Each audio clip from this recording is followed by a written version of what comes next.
ভাবে আর কতদিন চলবে ইমরান? তোমার কি বিবেক জ্ঞান বলতে কিছুই নেই? বরাবরের মতো নিশ্চুপ আমি। আজব ছেলে তো তুমি। আমার প্রশ্ন কানে যাচ্ছে না তোমার নাকি? হ্যাঁ, চিৎকার শুনে আমি ভয়ে চুপসে আছি, আর পার্কের সবাই চেয়ে আছে আমাদের দিকে। হয়তো মজা নিচ্ছে সবাই। দেখো আমার পক্ষে আর রিলেশন রাখা সম্ভব না।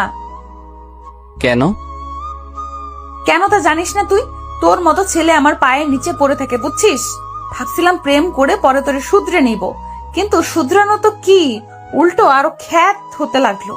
ছোট লোক, তোর কাছে শার্ট চেঞ্জ করারও টাকা নেই নাকি? হ্যাঁ, হয়েছে নীলা, প্লিজ থামো এবার। এসব আর ভালো লাগছে না। দেখতেছে সবাই প্রেম করতে, কিন্তু তুমি এগিয়ে এসেছো। আমার মতোই আমি থাকি, কারো কথা শুনে চলার ইচ্ছা আমার নেই।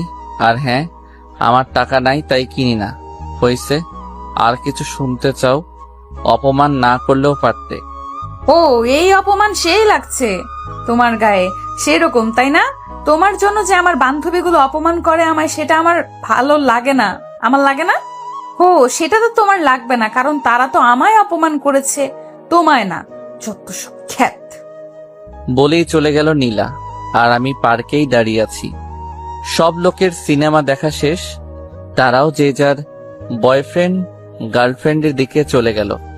হয়তো তারা ভাবছে মেয়েটাই বা এতদিন কি করে রিলেশনে ছিল এই উজবুক ছেলেটার সাথে। গাধা একটা এখন। আমার পরিচয়টা দেই, আমি ইমরান, ইন্টার দ্বিতীয় বর্ষের ছাত্র। মাকে হারিয়েছি যখন ক্লাস 3-তে পড়ি। এরপর বাবা। নতুন বিয়ে করলে অশান্তি চলে আসে আমার জীবনে। সব মা তো আর মা হয় না, কিছু মা রাক্ষসীও হয়, যেমনটা আমার কপালে জুটেছে। বাবার অভাব নেই কোনো কিছুর, আর তার অন্য 2 ছেলেরও অভাব নেই। অভাব শুধু আমার একারই, কারণ চাইলেও কিছু পারি না। আমার মোট শার্ট 2টা, প্যান্ট 2টা। আমার মোট শার্ট 2টা, প্যান্ট 2টা, তাও একটা কলেজে যাওয়ার জন্য, আর অন্যটা বাসায় আর বাইরে। পরে যাই বাসায়, আর সময় পাই কোথায় শার্ট পরা? সারাদিন তো বাসার কাজ করতেই চলে যায়, কাজ না করলে আবার ভাত বন্ধ। এক শার্ট পরে যাই জন্যই নীলা কথা শোনালো। আজ মাঝে মাঝে কথাগুলো অসহ্য লাগে। শুধু নীলা না, আরো অনেক মেয়েই বলেছে মাঝে মাঝে ইচ্ছে করে নিজেকে পাল্টাই, কিন্তু কিভাবে পাল্টাবো? আমার কাছে তো আর টাকা নেই। বাবাও মায়ের কথায় উঠে আর বসে, তাই আমার কথা আর ভাবেও না। খুব অবাক লাগে আমার, যেখানে আমি চোখের মনি ছিলাম সেখানে আজ। আসলে সময়ের সাথে মানুষগুলাও বদলে যায়। চলুন, শুরুটা কিভাবে হয়েছিল তা বলি আপনাদেরকে। এসএসসিতে রেজাল্ট ভালো করায় জেলার সরকারি কলেজে সিট পেতে সমস্যা হয়নি। মাঝে মাঝে ভয় হতো যে সেখানে সব ধনীর ছেলেমেয়েরা পড়ে, আমি কি নিজেকে মানিয়ে নিতে পারবো তাদের সাথে, নাকি পথের মাঝেই পড়ে থাকবো। তারপরও ভর্তি হয়ে যাই কলেজে। প্রথম দিন কলেজে গেলে সবাই ঘুরে ঘুরে দেখতে থাকে আমায়। মনে হয় যে ইমরান নামের ছেলেটা অন্য গ্রহ থেকে এসেছে। দোস্ত, ছেলেটাকে দেখ, কি যে অবস্থা! এই কলেজে চান্স পায় কিভাবে এরা? শরীরের ড্রেস আপের সাথে চশমাটা যা মানিয়েছে না, দেখ। আমি কিছু না বলে চুপচাপ ক্লাস করতাম আর বেরিয়ে আসতাম। তাছাড়া কি বা বলতাম? এসব তো ছিল প্রতিদিনের ব্যাপার। কলেজে আসলে এক প্যারা, আর বাসায় আর এক প্যারা। শুরু থেকেই বলি, আমার ব্যাপারে তো জেনে গেছেন। আমি ইমরান, বাবা ধনী হলেও আমি গরিব, আর নীলা অনেক ধনী পরিবারের মেয়ে। সে দেখতেও অনেক কিউট। আমার মতো সে হাবলু টাইপের না, অনেক আধুনিক মেয়ে সে। পড়ালেখায় তেমন ভালো না। বন্ধুদের আড্ডায় সবার আগেই পাওয়া যায় ও। সারাদিন ওদের সাথে হই হুল্লোড় করে বেড়ানোই ওর কাজ। আমি যতক্ষণ কলেজে থাকতাম একা একাই কাটাতাম। ক্লাসের সবাই যখন আড্ডা দিচ্ছে তখন দেখা যেত কোনো কোণে বসে থাকতে। একদমই চুপচাপ থাকার চেষ্টা করতাম, আর তখন ক্লাসের সবাই মজা করতো আমায় নিয়ে। বলতো যে ওই দেখ খ্যাতটা আসছে। তবে এই কথাগুলো নীলার খারাপ লাগতো। এমন কথা শুনে নীলার মনে একটু মায়া জন্ম নেয়। ও ভাবে একে ভালোবেসে তারপর সবকিছু পরিবর্তন করে দিবে। অন্য 8-10টা ছেলের মতো ইমরানও সবার সাথে কথা বলবে, আড্ডা দিবে। তাই একদিন সে সরাসরি প্রপোজ করে। সেদিন আমি নীলাকে কিছু না বলেই চলে আসি, কিন্তু সেও নাছোড়বান্দা, ও পিছনে লেগেই থাকে। কলেজে যখন একা একা বসে থাকি তখন সে এসে পাশে বসে গল্প করতে চায়, হাতটা ধরতে চায়, চশমাটাও খুলে দিতে চায়, কিন্তু আমি দেই না। শুধু বোকা মার্কা একটা লুক নিয়ে বলি যে চশমা ছাড়া আমি কিছুই দেখি না। এমন ভাবেই সবসময় নীলা আমার পিছনে থাকতো, যার ফলে একদিন আমি ঠিকই রাজি হয়ে যাই। তবে পরিবারের কথা লুকিয়ে রেখেছিলাম ওর কাছে। হ্যাঁ, বলার সম্পর্ক শুরু হয়, আর নীলাও তার উদ্দেশ্য অনুযায়ী পরিপাটি করার দিকে মন দেয়। সব সময় শাসনের মাঝে রাখতো, এটা করবা না, ওটা করবা না, এটা পরবা না, এটা খাবে না ইত্যাদি। আমিও শুনতাম। যখন সে চালচলনে পরিবর্তন আনতে বলে তখন একটু পিছু নেমে যাই, কারণ আমার তো সম্ভব না অন্য 8-10টা ছেলের মতো চলা। আমার দ্বারা সম্ভব না ক্লাসের সবচেয়ে স্টাইলিশ ছেলেটার সাথে তাল মিলিয়ে চলা, কারণ আমি কঠিন বাস্তবতার শিকার। নীলা সেই কথা জানতো না, তাই সব সময় ওকে এসব কথা বলতো। প্লিজ নিজের মাঝে একটু পরিবর্তন আনো। এত বোকা খ্যাত টাইপের কেউ হয়? তোমার কি বিবেক নেই? ক্লাসে বাকি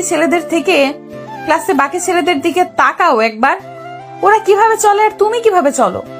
তখন শুধু মাথা নিচু করে করে শুনতাম। সেদিন নীলা বলে যে, শোনো, আজকে বিকালে আমার জন্মদিনের পার্টি আছে, ভালো করে রেডি হয়ে আসো। কিন্তু আমি ঠিক আগের মতোই এসেছিল। কি করবে, 2টা শার্ট আর 2টা প্যান্ট ছাড়া যে ওর কিছুই নেই। প্রতিবার যেই শার্টটা পরে আসে এটাই আজকে পরে আসলাম। সাথে আছে একজন আদর্শ বোকা মানুষের সকল উপাদানগুলো। নীলা তখন অনেক রাগী চোখে আমার দিকে তাকায়। পরে বাধ্য হয়েই নিয়ে যায়, পুরনো বান্ধবীদের সাথে দেখা করে, আমাকেও পরিচয় করিয়ে দেয়। কিন্তু আমাকে দেখে সবাই অন্য চোখে ওর দিকে তাকায়। এখানে যারা এসেছে সবাই উচ্চ পরিবারের, কিন্তু আমি দেখেই মনে হচ্ছে ও কতটা সাধারণ। পায়ে আছে 100 টাকা দামের অতি সাধারণ জুতা। ওদের চাহনির উদ্দেশ্য বুঝতে পেরে আমি একটু দূরে গিয়ে দাঁড়াই। এদিকে ওর একটা ফ্রেন্ড বলে ওঠে, নীলা, তোর মতো একটা মেয়ে এমন একটা খ্যাতের সাথে প্রেম করবি এটা ভাবতেও পারিনি। এইটা কোনো ছেলে হলো? ওর দিকে তাকাতো একবার। সাথে সাথে বাকিরাও ওর সাথে তাল মিলায়, আর নীলা লজ্জায় একেবারে মাথা নিচু করে ফেলে। ও তার বন্ধুদের সামনে চলে আসে। আমিও সব কথা শুনেছি, তবে চুপ করেছিলাম, কারণ আমি জানতাম এমন কিছুই হবে। এটা নতুন কিছু না, এমন কথা শুনতে শুনতে অভ্যস্ত হয়ে গেছি। এরপর ওখানে না থেকে বাসায় চলে আসি।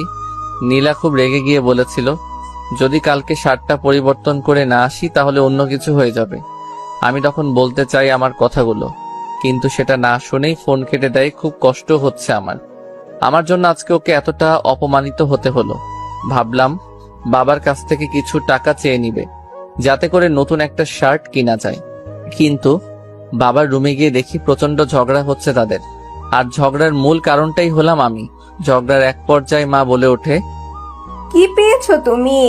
এটা আমার সংসার, তাই এখানে আমার অর্ডারে শুধু চলবে। কোনো একটা ছেলেকে এনে বাসায় রেখেছ, সারা বছর ঘাড়ে পড়ে আছে, একটু কাজ করলেই তো পারে। এটা তো আর কোনো সরকারি হোটেল না। তখন বাবা বলে, আসতে বলো, ইমরান শুনবে। কথাটা শোনা মাত্র মার আওয়াজ যেন আরো বেড়ে গেল। স্পষ্টই বোঝা যাচ্ছিল আমাকে কথাগুলো শোনানোর জন্যই এভাবে বলছে। আবার বলে উঠল, কারো যদি লজ্জা থাকলো তাহলে সে এভাবে অন্যের ঘাড়ে বসে খেত না। কতদিন একটা মেয়েকে খাওয়ানো যায়, আর খাওয়ার সময় তো একটুও কম খায় না। এটা ভাবে না যে এখানে দয়ার খানা খাচ্ছে সে। মা এর সবগুলো কথাই শুনি, কিন্তু জবাব দেওয়ার মতো শক্তি নেই। তাই চোখের অশ্রু ফেলেই তার সেই কথার জবাব দিলাম। ফুপিয়ে ফুপিয়ে কাঁদতে লাগলাম। কেন আজকে আমি এমন অবস্থার সম্মুখীন? আমারও তো অনেক সুন্দর একটা পরিবার ছিল, কত সুখের ছিল পরিবারটা। বাবা মায়ের একমাত্র সন্তান ছিলাম। অঢেল সম্পত্তির মালিক ছিল বাবা, কিন্তু আচমকাই একটা অসুস্থতায় মা মারা যায়, যার ফলে আজকের এই পরিস্থিতি, আর আমি হয়ে যাই এতিম। লাবিব তখন ছোট ছিল, তাই সেই সুযোগে তার চাচা তাদের সব সম্পত্তি নিয়ে যায়। লাবিব হয়ে যায় একদম নিঃস্ব। সেদিন আর বাবার কাছে টাকা চাইতে পারিনি, যার ফলে আর কিছু কিনাও হয়নি। রাতে না খেয়েই ঘুমিয়ে পড়ি। পরদিন সকালে পকেটের 10 টাকা দিয়ে গিয়ে বাইরে নাস্তা করে নেই। দুপুরটা না খেয়ে কাটিয়ে দেই। আমি যে না খেয়ে আছি এটা আমার ঠিকই বুঝতে পেরেছে, কিন্তু একবারের জন্য খেতে বলেনি। বিকেলে নীলা ফোন দেয়। কোথায় আসবে জিজ্ঞেস করতেই বলে যে কলেজের পাশের পার্কে আসতে। অনেকটা ভয়ে ভয়ে বাসা থেকে বের হই। আমি জানি না নীলা কি করবে আমার সাথে যখন সে দেখবে আমার গায়ে সেই পুরনো শার্টটাই আছে, যখন দেখবে পায়ে সে আগের জুতাই আছে, যখন দেখবে মাথার চুলগুলো আগের মতোই এলোমেলো, তখন যে কি করবে আমার সাথে এসব ভাবতে ভাবতে পার্কে কখন আসি বলতেই পারি না। নীলার সামনে যেতেই তার চোখ দুটো লাল করে ফেলে। ওর পুরো মুখটাই লাল হয়ে যায়, যেটা থেকে বুঝতে পারি যে নীলা প্রচন্ড রেগে গেছে। আর তখনই প্রথমে সেই কথাগুলো বলে। এভাবে আর কতদিন ইমরান? আমি আর পারছি না। কি করলাম আমি নীলা? কি করলাম মানে? আমার কথার কোনো গুরুত্ব নাই তোমার কাছে? কি বলো এসব? অবশ্যই আছে। আসলে কাজে অনেক বিজি ছিলাম, তাই আর মার্কেটে যাইনি। ভালো। টাকা আছে কি তোমার কাছে? সরি নীলা। চুপ করো। তুমি তাকাও তো একবার নিজের দিকে। কেমন দেখা যায় তোমাকে? তোমার জন্য কোনো বন্ধুদের সামনেও যেতে পারে না লজ্জায়। সবাই দেখলেই বলে যে ওই খ্যাতটার জিএফ আসছে। আমি মাথা নিচু করে রাখি শুধু। তোমার সাথে আমি আর পারছি না। আমার একটা সম্মান আছে। ভেবেছিলাম ভালোবাসার পর তুমি পরিবর্তন হবে, কিন্তু তোমার মাঝে এক ফোঁটাও পরিবর্তন আসেনি। সরি। না, আমি আর পারছি না। তোমার সাথে সবকিছু এইখানেই শেষ করলাম। এটা বলেই নীলা উঠে চলে গেল, আর আমি অশ্রু ভেজা চোখে ওর চলে যাওয়ার দিকে তাকিয়ে থাকি। এছাড়া কি বা আর করতে পারি? এই মুহূর্তে প্রচন্ড কষ্ট হচ্ছে। গাল বেয়ে বেয়ে চোখের পানি পড়ছে। আমি জানি নীলা আমার সম্পর্কে কিছুই জানে না, তাই এমন করেছে। কিন্তু সে কি করবে? তার তো কিছুই করার নেই। তারও তো মান সম্মান আছে। মনে হচ্ছে নিঃশ্বাস এখনই বন্ধ হয়ে যাবে। আস্তে আস্তে উঠে দাঁড়িয়ে সোজা চলে যাই নদীর পাড়ে। সেখানে গিয়ে বসে চোখ থেকে চশমাটা খুলে ইচ্ছা মতো কেটে নেই। যদি মা থাকতো, কারো দয়ার পাত্র হয়ে থাকতে হতো না, এতটা অসহায়ও থাকতে হতো না। একটু পর চোখের পানিটা মুছে আকাশের দিকে তাকাই আর চিৎকার করে বলতে থাকি, আল্লাহ, কেন তুমি এমন করলে আমার সাথে? কি দোষ করেছিলাম আমি? কেন এত কষ্ট দাও আমাকে? কেন আমার মাকে কেড়ে নিলে আমার কাছ থেকে? কেন তার আদর ভালোবাসা আমাকে পেতে দিলে না? আমার এখনো মনে পড়ে ছোটবেলায় চুল কাটাইতে চাইতাম না, জন্য মা জোর করে বাবার সাথে পাঠাই দিত। আর এখন সেই চুল কাটাতে চাইলেও টাকা নেই। ঈদের দিনে সকালে উঠে মা এসে আগে আমায় আমার গিফট দিত, কত আদর করেই না লাচ্ছা খাওয়াই দিত। আর এখন আমার সৎ ভাইদের সৎ মা খাওয়াই দেয়, ঈদের ড্রেস দেয়। আমি শুধু চেয়ে দেখি, কি আর করব, মা নেই যে। কিছুক্ষণ পর খেয়াল হলো যে অনেক রাত হয়ে গেছে, সাথে প্রচন্ড ক্ষুধা একদম সহ্য করতে পারি না, তাই বাসার দিকে এগিয়ে যাই। বাসায় আবার যে কি অপেক্ষা করছে কোনো কাজই করা হয়নি। বাসার সিদ্ধান্ত নেই, যত কিছুই বলুক কান পেতে সেগুলো শুনবো আর খেয়ে নিব। বাসায় মা বসে বসে টিভি দেখছিল, কিন্তু আমি এসে কলিং বেল বাজাতেই উনি প্রচন্ড বিরক্ত হন। প্রথমে ভেবেছিলেন ওনার স্বামী এসেছে, কিন্তু দরজা খুলে যখন দেখেন আমি দাঁড়িয়ে আছি, তখন ওনার রক্ত গরম হয়ে যায়। প্রচন্ড রেগে কথা বলে, থাকিস কই? এত রাতে কেউ বাসায় আসে? এটা কি নিজের বাসা পাইছস? থাকছস অন্যের বাসায়, লজ্জা করে না? আবার এত রাত করে বাসায় ফিরস? চুপ করে কথাগুলো শুনতে থাকি, কিছুই বলার নেই। রুমে এসে কিছুক্ষণ শুয়ে থাকি, তারপর ক্ষুধার জ্বালায় মায়ের সামনে যাই। ওনার সামনে গিয়ে দাঁড়াতেই উনি রাগী চোখে তাকায়। একটু ভয় পেলেও বাধ্য হয়ে বলি যে, মা, খাওয়ার মতো কিছু আছে? খুব ক্ষুধা লেগেছে। এই পাইছস কি তুই? হ্যাঁ, তোর খাওয়া দেখে মনে হচ্ছে না তোর মা এখানে কোনো হোটেল দিয়ে রাখছে। বিনা পয়সায় তো 15 বছর পার করলি, আর কতদিন খাবি অন্যের ঘাড়ে? মা, আমি একটা চাকরি পাই, তারপর আপনাদের সব টাকা শোধ করে দেব। প্লিজ এখন আমাকে কিছু খেতে দিন, খুব ক্ষুধা লেগে আছে। আমার ঠেকা পড়ে নাই তোকে খাওয়ানোর। আচ্ছা, তোর কি কোনো বিবেক নাই? মানুষের তো একটু লজ্জাও থাকে, তোর কি সেটাও নেই? মাথা নিচু করে রাখি। একটু পর মা উঠে গিয়ে কতগুলো শুকনা মুড়ি এনে দেয় আর বলে, এই নে দয়ার খানা, তোর কাছে হাত জোর করে বলি, দূর হ তুই। এত আপদ ভালো লাগে না আর, হাল্লা বাঁচাও। ততক্ষণে চোখ থেকে অশ্রু পড়া শুরু করেছে। খাবার ইচ্ছেটাই চলে গেছে, না খেয়ে রুমে চলে আসে আর প্রচন্ড কান্না করি। তবে সেটার কোনো শব্দ নেই, সিদ্ধান্ত নেই যে আর থাকবে না এখানে। জানিও না কোথায় যাব, তবে এটা নিয়ে ভাবিও না। খাতা কলম নিয়ে বসে যাই। উদ্দেশ্য বাবাকে একটা চিঠি লেখা। চিঠি লেখা শুরু করে দিলাম। আব্বু, কেমন আছো? নিশ্চয়ই অনেক ভালো আছো, তাই না? জানো, আমিও অনেক ভালো আছি। প্রতিদিন সকালে মা নামক পাষণ্ড মানুষটা আমাকে অনেক আদর করে, কতগুলো বকা দেয়। প্রতিবার খাওয়ার সময় কত সুন্দর করে আমাকে বিভিন্ন কথা বলে। আচ্ছা, তুমি কি সেটা শোনো না, দেখো না, নাকি দেখেও না দেখার ভান করো? কষ্ট হয় না তোমার সেই ছোট্ট ইমরানের জন্য? জানো, আজকে প্রায় একদিন না খেয়ে আছি। তুমি জানো আমি ক্ষুধা একদমই সহ্য করতে পারি না, কিন্তু দেখো আমি ঠিকই এখন পারছি। আমি না অনেক পরিবর্তন হয়ে গেছি। এখন আর কাঁদি না, কাউকে জড়িয়েও ধরি না, শুধু চুপচাপ থাকি আর ভাবি, হয়তো মা থাকলে আমার সাথে কখনো এমন হতো না। কোথায় হারিয়ে গেলে? অনেক ভালোবাসি তোমাকে, সত্যি অনেক ভালোবাসি। ইতি, তোমাদের আদরের সন্তান। এরপর ছাদে চলে যাই। তারপর কিছুক্ষণ আকাশের দিকে চেয়ে থাকি। তারপর এসেই সবকিছু গুছিয়ে নেই। খাতা কলমটা এখনো ব্যাগে নেওয়া হয়নি। ওটার দিকে চোখ পড়তেই নীলার কথা মনে পড়ে যায়। কত ভালোবাসতাম তাকে, বাঁচার স্বপ্ন দেখেছিলাম তাকে নিয়ে, কিন্তু সেও ছেড়ে চলে গেছে। নীলা সত্যটা জানা দরকার, তাই নীলার জন্যেও একটা চিঠি লেখা শুরু করে দিলাম। নীলা, হয়তো ভালো আছো, ভালো তো থাকবেই। তোমার জীবন থেকে একটা বাধা দূর হয়েছে যে। আসলে আমি জানতাম না তুমি কি দেখে আমাকে ভালোবেসেছিলে, তাই তো তোমার কথায় রাজি হচ্ছিলাম না। কিন্তু যখন তুমি বারবার এসে আমাকে বলতে লাগলে, তখন কেন যেন আমার মনে হলো তুমি সত্যি ভালোবাসো আমাকে। তাই হ্যাঁ বলে দিয়েছিলাম। কিন্তু আস্তে আস্তে আমি বুঝতে পারি আমার চলাফেরা তোমার চাহিদা মতো হচ্ছে না, তোমার মনের মতো আমি হতে পারছি না। পারবো কিভাবে? তুমি চাইতে আমি অন্য সবার মতো থাকি, সবাই যতটা স্মার্ট হয়ে থাকে আমিও সেটা করি। কিন্তু একটা কি জানো, আমার দ্বারা সেটা সম্ভব ছিল না। কারণ সেই ছোটবেলাতেই আমি আমার মাকে হারিয়েছি, তারপর এলাকার অনেক কষ্টে এতটুকু আসতে পেরেছি। এখানে সৎ মায়ের কাছে থাকতাম, যার বিনিময়ে আমাকে প্রতিনিয়ত অপমানিত হতে হতো। জানো, শার্ট কেনার মতো আমার সেই অবস্থা ছিল না, না হয়তো আমি অবশ্যই কিনতাম।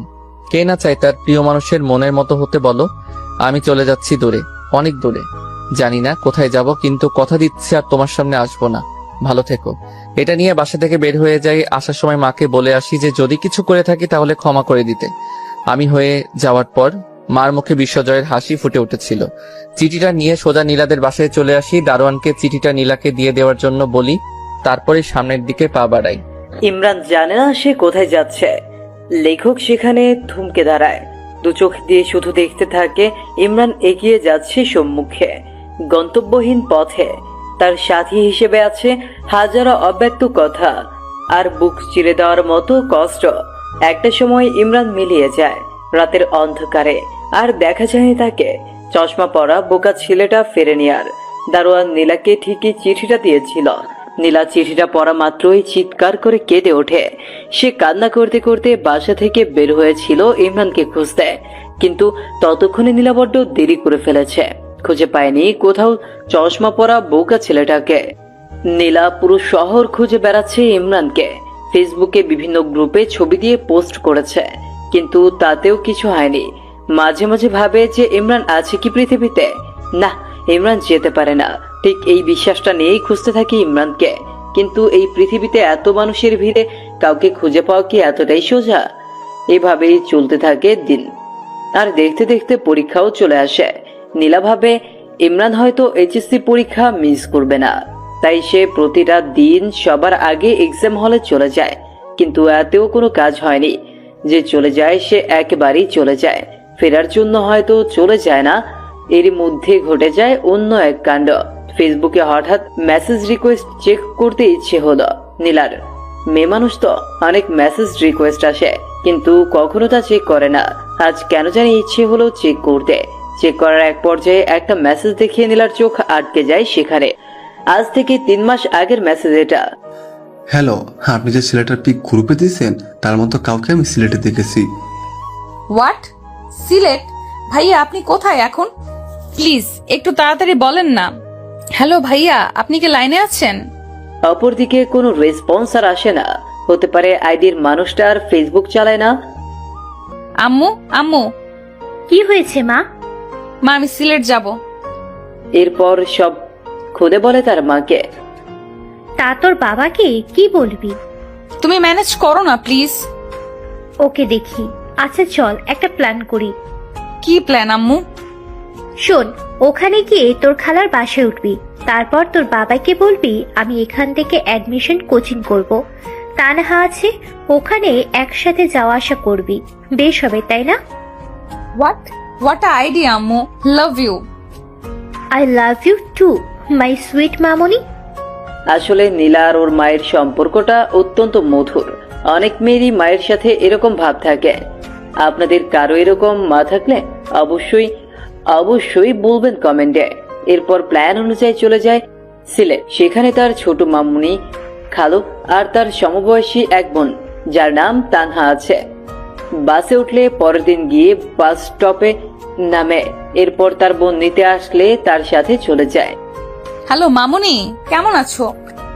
আমি ভালো মা, তুই? মামুনি তুমি কিন্তু আরো মোটু হইছো। সে কথা বলিও না, বসে বসে শুধু গিললেই হবে। কি বললা তুমি? আমি গেলি আর তুমি বসে থাকো মনে হয়? দিন দিন ডায়েট কন্ট্রোলে না রেখে বাড়াচ্ছে আর আমাকে বলতে আসছে এখন। নীলা চল, উপরে এতে ঝগড়া থামবে না এখন। দেখলি আমি এসেই বাজায় দিলাম ঝগড়া। এখন দেখবি আরো কত ঝগড়া লাগে। রাতে দুইজনকে ঝগড়া শেখাবো। আল্লাহ গো, তুই পারিস নীলা। ওই, আমি না পারলি কি তুই পারবি? আচ্ছা বল, এখন হঠাৎ তোর জেলার কোচিং বাদ দিয়ে এখানে কারণটা কি? কোনো কারণ নাই, এমনিতেই তোর সাথে থাকবো তাই। ওই দেখ, আমার সামনে কোনো রকম চালাকি চলবে না, সত্যি করে বল। ইমরানের কথা বলছি না তোকে?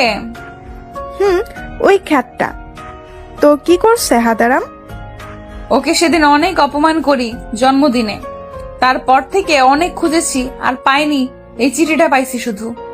এরপর তানহা চিঠিটা পড়ে সেও নিজেকে আর সামলাতে পারে না।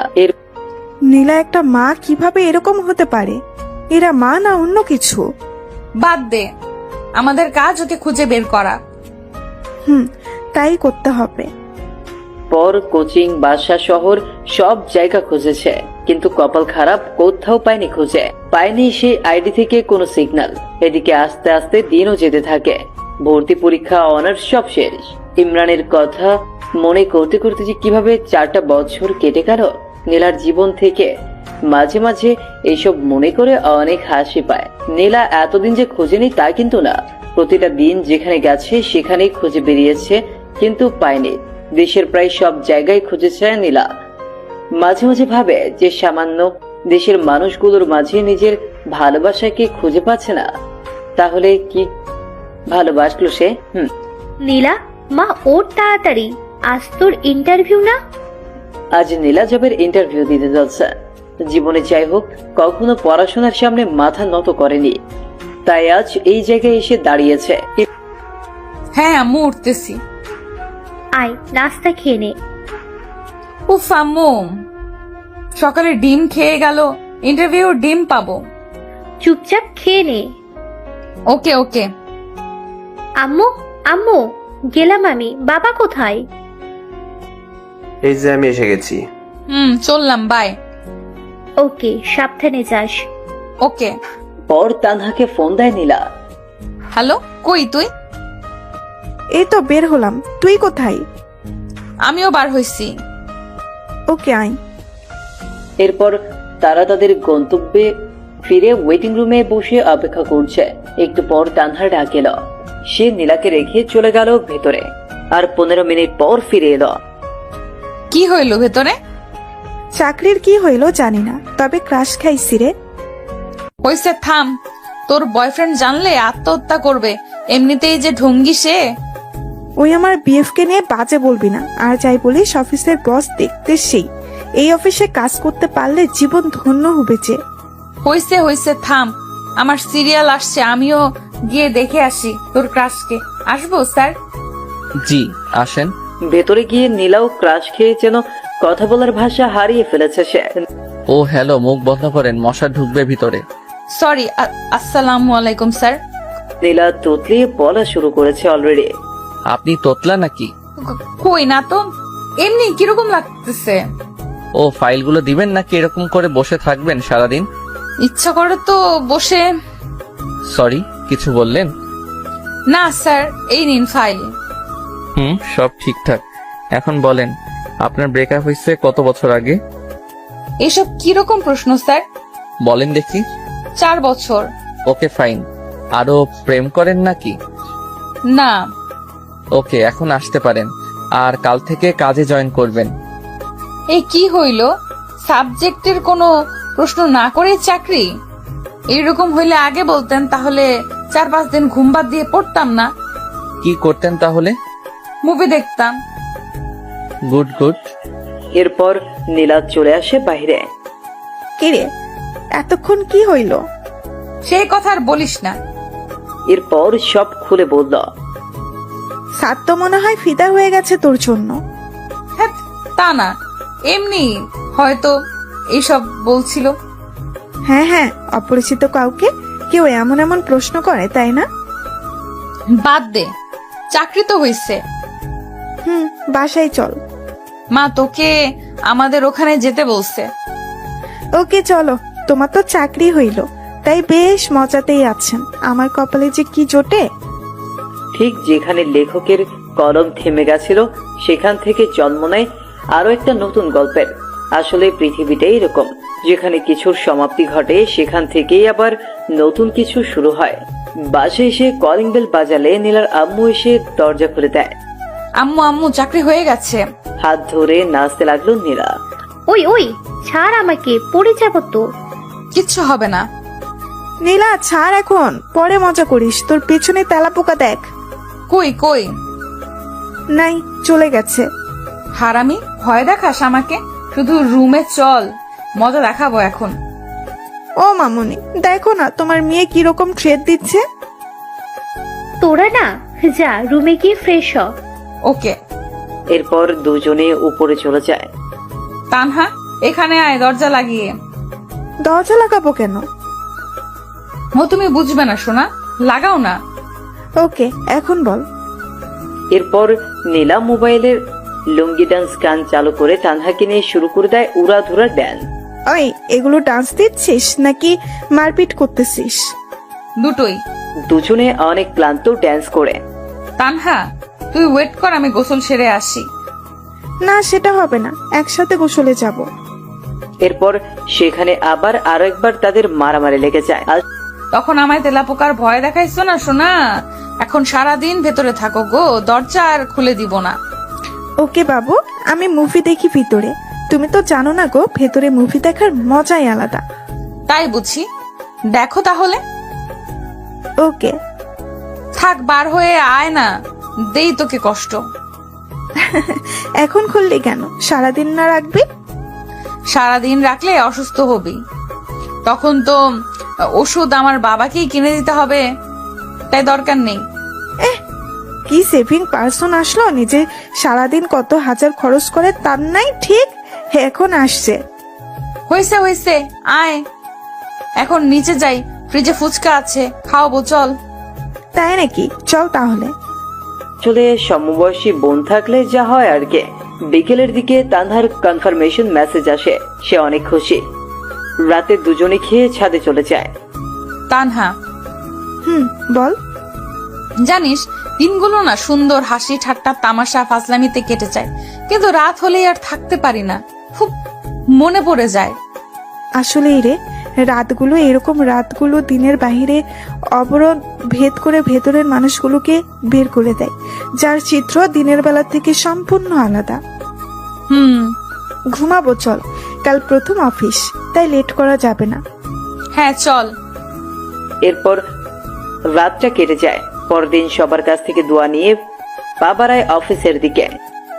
অফিসে গেলে পিয়ন নীলা আর তানহার ডেস্ক দেখিয়ে দেয়। তারা দুজন পাশাপাশি কাজ করবে, এইসব সম্পর্কে তো তারা কিছুই জানে না। একটু পর পিয়ন এসে বলল, স্যার আপনাদের দুজনকেই ডেকেছে। এরপর চলে যায় সোজা বসের রুমে। স্যার আসবো? আসুন। তা মিস নীলা অ্যান্ড তানহা, কেমন লাগছে নতুন অফিস? বেশ ভালোই। আর বস তো আরো ভালো। তাই নাকি? তো কি দেখলেন ভালোর? এই তো পুরাই ক্রাশ। তানহা, আমি কিন্তু আপনার বস।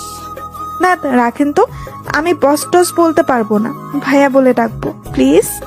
ওকে, তো যে জন্য ডেকেছি এই হচ্ছে তোমাদের ফাইল, এগুলো কমপ্লিট করে দিও। আপনার নামটা কি ভাইয়া? নীলা শুধু চুপ হয়ে তানহার কথা শুনতেছে। মেয়েটা যে এত বেশি কথা বলে। নাম শুনে কি হবে? ভাইয়া বলে ডাকবো, আর ভাইয়ার নামটা জানবো না? তাই আমার নাম সাজিদ। ওকে, আর তুমি করে বলবো। যা ইচ্ছে বলিও, এখন যাও কাজ করো। Okay bye. আরো শোনো, বলেন। লাঞ্চ টাইমে একসাথে খাবো। ওকে ভাইয়া। এরপর যে যার কাজে মন দেয়। এইদিকে লাঞ্চের টাইম কোন দিক দিয়ে চলে যায় তা সাকিব বুঝতেই পারে না। ভাইয়া একটু সময় হবে কি? তোমার ক্ষুধা লাগছে অনেক তো। ও সরি, আমার তো মনেই নেই, তো তোমরা আগে মনে করে দিবা না? আপনি যে মনোযোগ দিয়ে কাজ করতেছেন, কিভাবে ডিস্টার্ব দেই বলেন? ওকে চলো এখন। এরপর লাঞ্চ শেষ করে আবার সবাই যে যার কাজে চলে যায়। অফিস টাইম শেষ হলে বাসায় চলে যায় সবাই। আমজাদ চাচা সবার বাসায় তাদের জন্য কেউ না কেউ অপেক্ষায় থাকে তাদের জন্য, তাই তারা অফিস ছুটি হলে চলে যায়। কিন্তু আমার বাসায় তেমন কেউ নেই। তাছাড়া ওরা যে টাইম দেয়, আমিও যদি তাই করি তাহলে তো ওদের আর আমার মাঝে কোনো পার্থক্য থাকবে না। চাচা আপনি চলে যান, আমি কাজ শেষ করে চলে যাব। ওকে ঠিক আছে। এরপর সাজিদ কাজ শেষ করে সোজা চলে যায় পার্কের দিকে। সেখানে কিছু এতিম ছেলে মেয়ে আছে, তাদের সাথে গল্প করে। রাতের খাবার খেয়ে বাসায় যায়। এভাবেই দিন চলে যায় ইমরানের। দেখলি বসকে কিরকম হাতে করে নিলাম একদিনে। দেখলাম ট্যালেন্ট আছে তোর, আর তাই তো ওরকম ঢ্যাঁড়সের মতো বিএফ জোটাইছিস। আরে ওটার কথা বাদ দে তো, ও থাকাও যে না থাকাও সে। সারাদিনে কি একবারও বলেছে আমার সাথে কথা বলে নাই? ওর সাথে ব্রেকআপ করতেই হবে আজ। তা করিস পরে, ক্ষুধা লাগছে, খাবো চল। মামনি খাইতে দাও, ক্ষুধা লাগছে। ওকে বস, দিচ্ছি। জানো আজ কি করছে তানহা? কি? বসকে একদম পটিয়ে ভাই ডাকা শুরু করছে। তুমি বলো তো ঠিক করছি না। এখন কাজে ভুল হলে বা লেট করে গেলে কিচ্ছু বলবে না। একদম ঠিক করেছিস মা। এরপর খাওয়া শেষে ঘুম আর ঘুম দিবে। উঠে অফিস। আবার আগের দিনের মতো বস রুমে চলে যায় তারা। আগের দিন তো সাজিদ ডাকেনি, তানহা নিজেই চলে গেছে। ভাইয়া আসবো? আসো। কেমন আছো ভাইয়া? আলহামদুলিল্লাহ, তোমরা? কাজ করতে করতে বলল, আমরাও ভালো। ভাইয়া তুমি কি সবসময় কাজ করো এমন?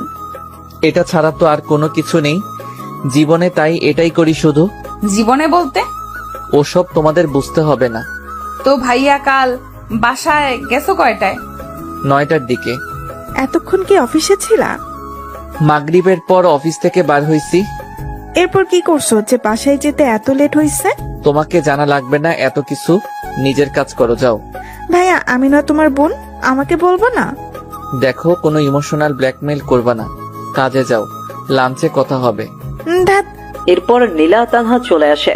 কি ভাব নিয়ে কথা বললো দেখছিস, আর তুই তারপরও আগ বাড়িয়ে কথা বলছিস। আজব তো, কোথায় ভাব নিল? এখন ব্যস্ত আছে জন্য বললো যে লাঞ্চ টাইমে কথা বলবে। আচ্ছা একটা কথা বলতো, ভাইয়ার কি গার্লফ্রেন্ড আছে? এরকম ছেলে আবার না থাকে গার্লফ্রেন্ড? আসলে যে এর গার্লফ্রেন্ড হবে সে অনেক লাকি, তাই না? তোর মাথায় এসব চিন্তা কেন কাজ করে? চুপচাপ কর। এরপর লাঞ্চ টাইমে খাওয়া শেষ করে একটু গল্প করে আবার কাজে লেগে পড়ে। আস্তে আস্তে অফিসের সময় শেষ। আচ্ছা চাচা, আমাদের বস কি প্রতিদিন এরকম লেট করে বাসায় যায়? মা। তো লেট করার কারণ কি? উনি বলেন যে আমি যদি কর্মচারীদের মতো একই সময় দেই তাহলে তারা আমার মধ্যে পার্থক্য কি? আর বাসায় কেউ নেই, তাই যত সময় পাই কাজে লাগাই। আর কি কি করেন উনি? এই তো প্রতিদিন পার্কে যাব, এতিম ছেলেদের সাথে গল্প করব, তাদের সাথে খেলে খাওয়া দাওয়া করে তারপর বাসায় যাই। ওকে চাচা, ভালো থাকবেন, যাই তাহলে। ঠিক আছে, আমার সাবধানে যেও। নীলা আসছে, ছেলেটা অন্যরকম। যতই তার বিষয়ে জানতেছি ততই ব্যাপারটা ঘোলাটে লাগতেছে। প্রপোজ করবো নাকি বলতো? তুই না ভাইয়া বলিস? ভাইয়ার জন্য কি প্রপোজ করা যাবে না? ওই আমার কোন জন্মের ভাই? হ্যাঁ, আজীব মানুষ তুই রে, যা ইচ্ছা কর। এরপর তারা আবার পরের দিনের জন্য প্রিপারেশন নিচ্ছে। অফিসে গিয়ে তানহা সোজা চলে গেল সাজিদের রুমে। হাই কেমন আছো? ভাই, একটা কথা বলি। বলো। ধরো আমি যদি তোমায় প্রপোজ করি তখন তুমি কি করবা? দেখো, এরকম মন মানসিকতা নিয়ে যদি এখানে আসো তাহলে আসতে পারো। এখন এটা অফিস, প্রেম করা জায়গা না। আর হ্যাঁ, আমি তোমায় বোন ভাবি, অন্য কিছু না। আর এর থেকে বেশি বাড়াবাড়ি করলে এটাও হারাবা। সো বোনের মতোই থাকো, এতেই ভালো। ওকে। এটা বলেই তানহা চলে গেল নিজের ডেস্কে। নীলাকে সব খুলে বলতেই হাসতে হাসতে শেষ। এই কুত্তি, হাসিস কেন? হাসবো না তো কি করব? উচিত শিক্ষা হইছে তোর। আজকে যা প্রপোজ কর, হারামি একটা। জিহবা বাকিয়ে ওয়াশরুমে গেল তানহা। এরপর কাজ করতে করতে লাঞ্চের সময় চলে আসে। ভাইয়া খাবো, চলো। আমার ক্ষুধা নেই, তুমি যাও। সাজিদের কথাই দেখে বোঝা যাচ্ছে যে সে অনেকটা রেগে আছে তানহার উপরে। ভাইয়া প্লিজ চলো না। যেতে বলছি না তোমায়, তুমি যাবা। তানহা ভয়ে চলে গেল। একটু পর নীলা গেল তার বস রুমে। স্যার আসবো? হ্যাঁ নীলা, আসো। স্যার খাইতে চলেন না প্লিজ। আপনি না খেলে ওদিকে তানহাও খাবে না বলতেছে। প্লিজ চলেন না। ওই খাবে না কেন? বলতেছে ভাইয়াকে ছাড়া বোন খায় নাকি, প্লিজ চলেন। যদি এটাই ভাবতো তাহলে আর এরকম কাণ্ড করতো না। ওটা ভুল হয়ে গেছে, এখন চলেন তো। আর ওর এ দোষটা কোথায়? যে কোনো মেয়ে আপনাকে দেখলে ক্রাশ খেয়ে যাবে। আপনি হয়তো জানেন না আমাদের এখানে কত মেয়ে লুকিয়ে লুকিয়ে আপনাকে দেখে। হইছে, চলেন তো এখন। এরপর খাওয়া শেষে চলে যায় যে যার কাছে। একটু পর পিয়ন এসে বলে গেল কাল মিটিং আছে, সবাই যেন তাড়াতাড়ি চলে আসে অফিসে। কাজ শেষ করে শেষে সবাই চলে যাচ্ছে যে যার বাসায়। কি মা, তোমরা দাঁড়িয়ে যে বাসায় যাবা না? না চাচা, বসের সাথে যাব। কেন, কোনো কাজ আছে নাকি? না, এমনি। ওকে দাঁড়াও, আমি বলতেছি। তোমরা অপেক্ষা করতেছো? চাচা তাড়াতাড়ি আসতে বলেন।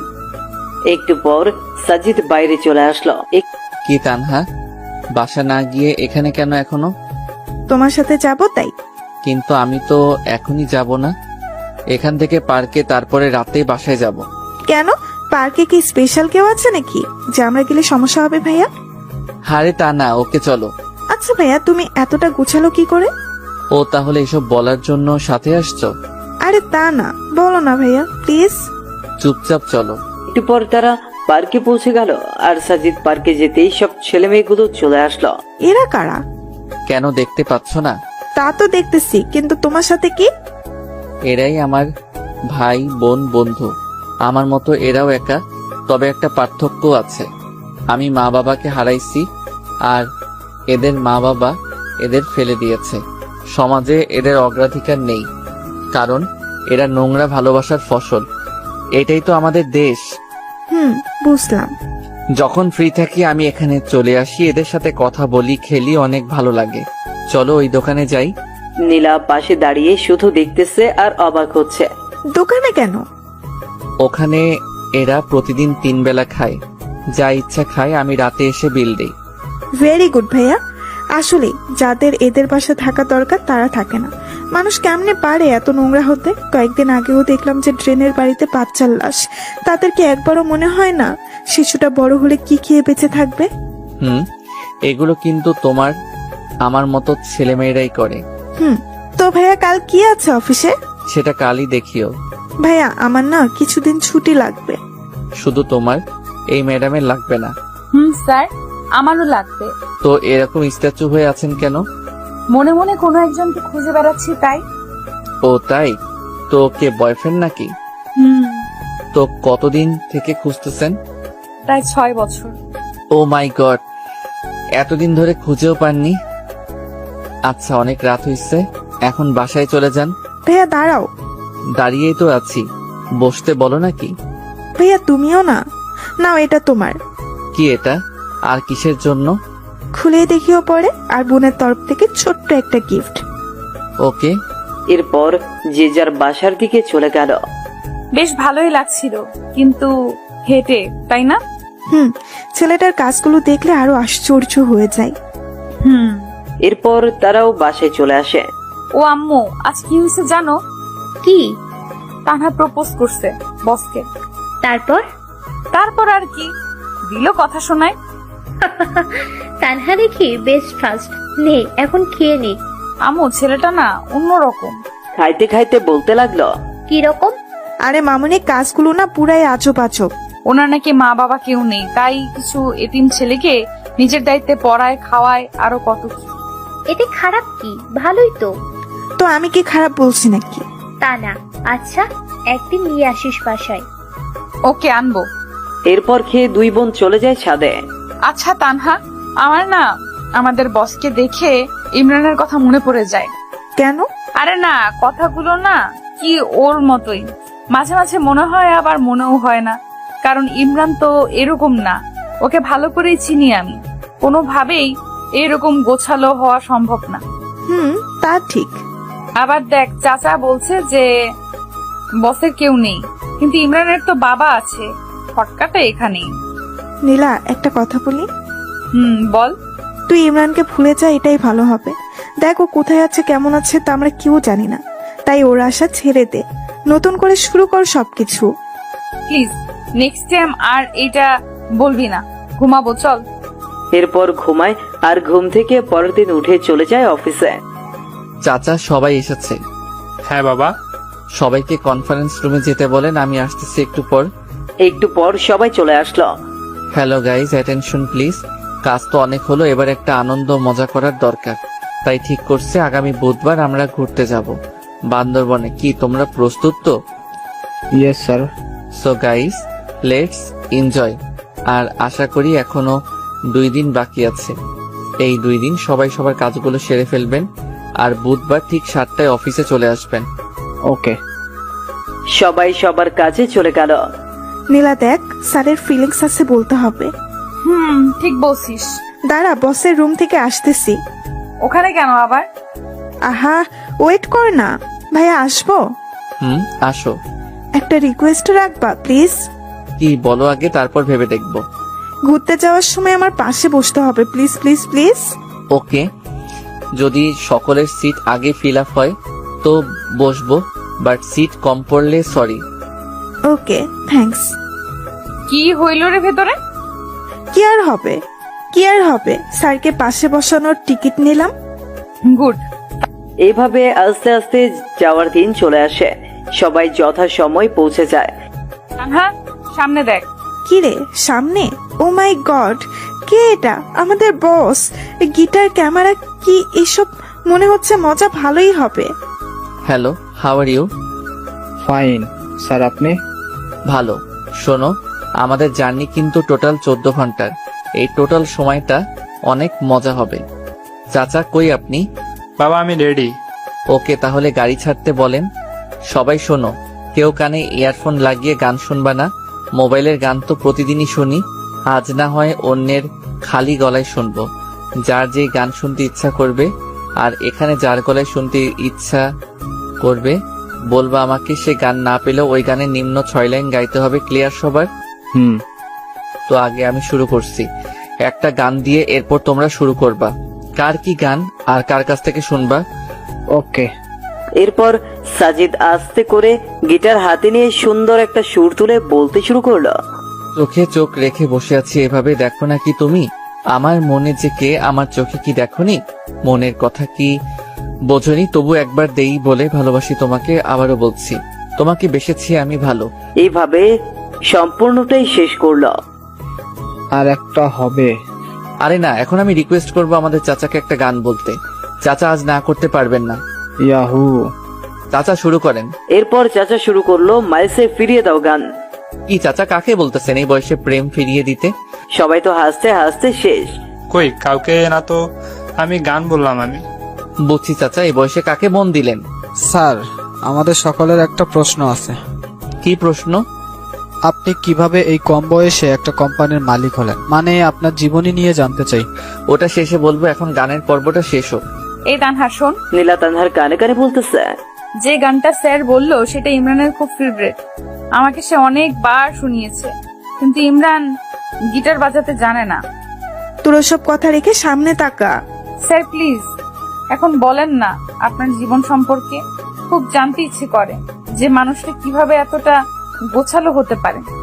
আসলে এসবের পিছনে আমার গার্লফ্রেন্ডের অবদান। তার সাথে দেখা হলে একটা ধন্যবাদ দিব। তার করা অপমানগুলোই জেদ হয়, আর আমি সামনে এগিয়ে যাই।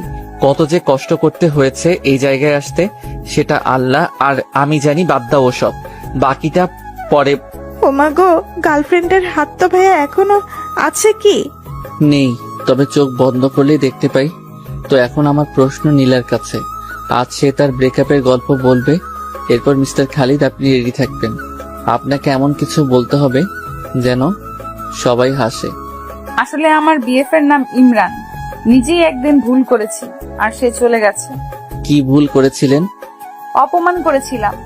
এরপর 6 বছর ধরে খুঁজতেছি, কিন্তু পাচ্ছি না। বাবা, এত ভালোবাসা তার জন্য যদি ফিরে আসে এখন, তো কি করবেন? 2 গালে থাপ্পড় দিব। কেন? আমাকে এত কষ্ট দেওয়ার শাস্তি পাবে না। এত রাগ তার উপর? তো খালিদ সাহেব, এখন তো আপনার পালা। স্যার একটু সময় দেন, ঠিক করে নিই কোনটা বলবো। ওকে 1 ঘন্টা বিরতি দিলাম। চাচা খাবার দেন সবাইকে। এরপর সাজিদ গিয়ে সোজা তার সিটে বসে পড়ল, মানে তানহার পাশের চেয়ারে। ভাইয়া তোমাকে কিন্তু সেই লাগছে আজ। তাই? তোমরা 2 জনও কম না কিন্তু। খাওয়া শেষে সবাই রেস্ট নিচ্ছে আর সাজিদ এক ধ্যানে বাইরে তাকাচ্ছে। স্যার বাইরে কি দেখেন? কিছু না, এমনি শহরটা দেখি। আপনার রিলেশনের কথা কিন্তু জানতে পারিনি এখনো। সেই মেয়েকে দেখতে ইচ্ছে করে যে কিনা আপনার মতো কাউকে পেয়েও অপমান করেছে। হইছে, আর দেখতে হবে না। খালিদ সাহেব শুরু করেন না। সবাই দেখেন না কিরকম গোমরা মুখ করে বসে আছে। আমি যেটা বলবো সেটা শুনে কেউ হাসতে হাসতে অজ্ঞান হলে কিন্তু আমার কোনো দোষ নেই স্যার। কি যে বলি কিছুই বুঝতেছি না। কিছু একটা বলেন স্যার। খালিদ সাহেবের ক্রাশ মিস সীমা। আচ্ছা তাহলে শুরু করি। গ্রামের পরিবেশ কিরকম সেটা আশা করি সবাই জানে। গ্রামে সব মানুষের ঘরে টয়লেট থাকে না, তাই যাদের টয়লেট থাকে না তারা তাদের কাজ সারার জন্য আসলে বাসবাড়িকে বেছে নেয়। এর মধ্যে কিছু মানুষ আছে যারা আবার নিচে কাজ চালাতে পারে না। কাজ চালানোর জন্য তারা বিভিন্ন গাছের উপরে ওঠে। তো এক লোকের অভ্যাস হচ্ছে যে গাছে উঠে সিগারেট খাওয়া প্লাস টয়লেট সারা। প্রতিদিনের মতো সেদিন বাসবাড়িতে গেলে সেদিন এক অন্যরকম কিছু ঘটে। কিরকম? সবাই আগ্রহ নিয়ে শুনতেছে আসলে কি হতে চলেছে। সেদিন তিনি চারপাশ দেখে সুন্দর গাছে উঠে গেল, তারপর আস্তে আস্তে সিগারেটের টান আর কাজ শুরু করে দিল। এদিকে এক বৃদ্ধ আবার নিচে এসে বসে পড়েছে। উপরে যে একজন আছে তার লক্ষ্যই করেনি। এদিকে উপরের জন নিচের জনকে দেখে নাই, তাই যে যার মতো কাজ করতেছে। উপরের জন তখনও শুরু করতে পারে নাই, তাই জোরে চাপ দিয়ে গাছ নাড়া শুরু করেছে। এটা আবার নিচের জন দেখে উপরে যেই তাকাইছে ঠিক সময়ই জিনিসের সাথে তার মুখে চোখু। উপরের জন তখনও বুঝতে পারে না যে নিচে কি হচ্ছে, তাই সে কাজ চালাইতেই রাখলো আর নিচের জনের মুখ শেষ। কোন রকমের নিচের জন মুখ তুলে বলল, ওই থামবো নাকি লাঠি দিয়ে গাছে উঠবো। এটা শুনে উপরের জন নিচে তাকায় দেখে যা কাজ এতক্ষণ সেরে ফেলেছে সে আর কে পায়। তাকে 1 লাফ দিয়ে গাছ থেকে লাফ দিত। আর নিচের জন বলতেছে, হারামজাদা কি খাস তুই, এত টক আর কি গন্ধ। গাছে উঠে তোর টয়লেটের দৃশ্য আবার এক ভাই দূর থেকে ওপ্পো মোবাইল দিয়ে ভিডিও করছে। এরপর পুরো গ্রাম প্রচার। হা হা হা। কি শুনাইলেন ভাই? এরপর অন্য পর্ব শুরু হয়ে গেল।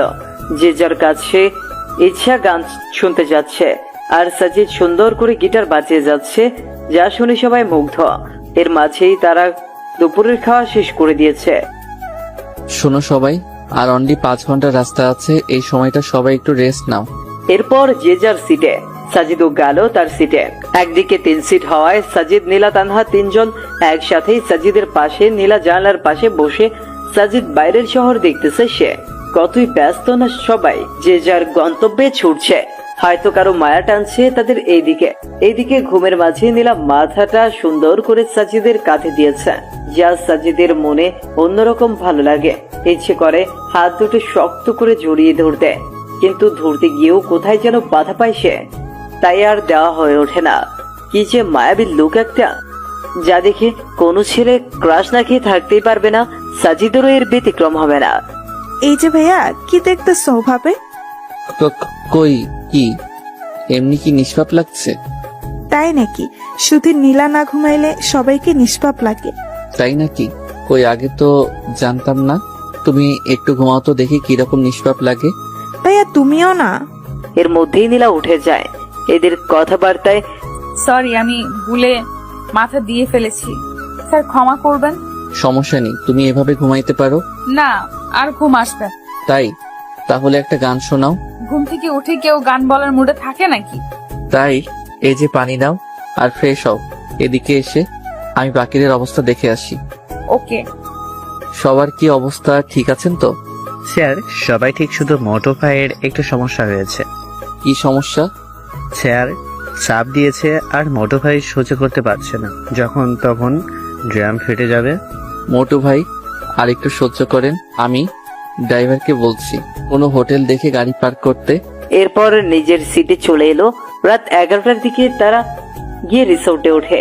এরপর সবাই সবার রুমে, আর সাজিদ বাইরে এসে রাতের আকাশ দেখতেছে, যা তানহার চোখে পড়ে। কি দেখতেছো ভাইয়া? এই তো তারাগুলো দেখি। দেখো, সবগুলোকে স্থির দেখা যাচ্ছে, কিন্তু কেউই স্থির না। এ যার নিজের বেগে ছুটছে তো ছুটছে, দিন শেষে আবার এক জায়গায় মিলছে। কি অদ্ভুত, তাই না? ভাইয়া একটা কথা বলি। বলো। তারাগুলো কিন্তু কাউকে কেন্দ্র করে ছুটছে, কিন্তু আমাদের মাঝে এমন কেউ কেউ থাকে যারা কিন্তু কোনো কেন্দ্র ছাড়াই ছুটে চলছে। কে বলছে তোমাকে? তাদেরও একটা কেন্দ্র থাকে, তা অন্যরা কেউ জানে না। তো ভাইয়া বোন হিসাবে একটা জিনিস জানতে চাই, না করবা না। কি? তোমার জীবনে কে কে আছে বা কে কে নাই, তারা কোথায় গেছে সব? কি হবে শুনে? ভাইয়া প্লিজ। কেউ নেই আমার, তার থেকেও 5 বছর আগে চলে এসেছি। কেন? সৎ মায়ের প্যারা সহ্য করতে পারছিলাম না, তাই। আসলেই আমাদের সমাজে অনেক মানুষ আছে এরকম, যেমন নীলার বয়ফ্রেন্ডটা, সেই চলে গেল সৎ মায়ের প্যারায়, আর খোঁজ মিলল না। খোঁজে নাই তাকে? কি বলো, খোঁজে নাই? এমন কোনো জায়গা বাদ রাখি না এই শহরে, কিন্তু পাইনি। এখন নীলা খুঁজে বেড়ায় তাকে, প্রতি রাতে কাঁদে এই ছেলের জন্য। আমি যদি বলি ছেলেটা ওর সামনেই? হোয়াট? ভাইয়া আমি কিন্তু মজা করছি না, সিরিয়াস আমি। আমিও মজা করছি না, দেখো এটা। মানে কি এসব? কেমনে কি করে হলো? আমি তো স্বপ্ন দেখছি না তো। না, সেসব অনেক কথা, কত মানুষের যে কথা শুনে এই পর্যায়ে এসেছি। আগে বলো, এত স্মার্ট কি করে হলে? সেই স্কুল জীবন থেকেই খ্যাত নামটা শুনতে শুনতে তিক্ত হয়ে গেছি, তাই ভাবছি যে আগে নিজেকে বদলাবো। সেজন্যই একটা পার্ট টাইম জব নিয়ে এরপর শুরু করে দেই একদম পড়াশোনা আর নিজেকে বদলানোর কাজ।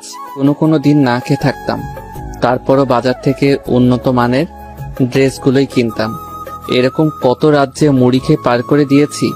এরপর আস্তে আস্তে বিশ্ববিদ্যালয়ের গণ্ডি পেরিয়ে এই জায়গায় এসেছি। কোন বিশ্ববিদ্যালয়ে পড়ছো? সাস্ট। মানে আমাদের সামনেই ছিল এতদিন? আর তোমার ডিপার্টমেন্ট এই, কিন্তু কোনোদিন তোমাদের চোখে ধরা দেই নাই। পরীক্ষার সময় 2-1 দেখা হতো, কিন্তু তেমন লক্ষ্য করো নাই তোমরা।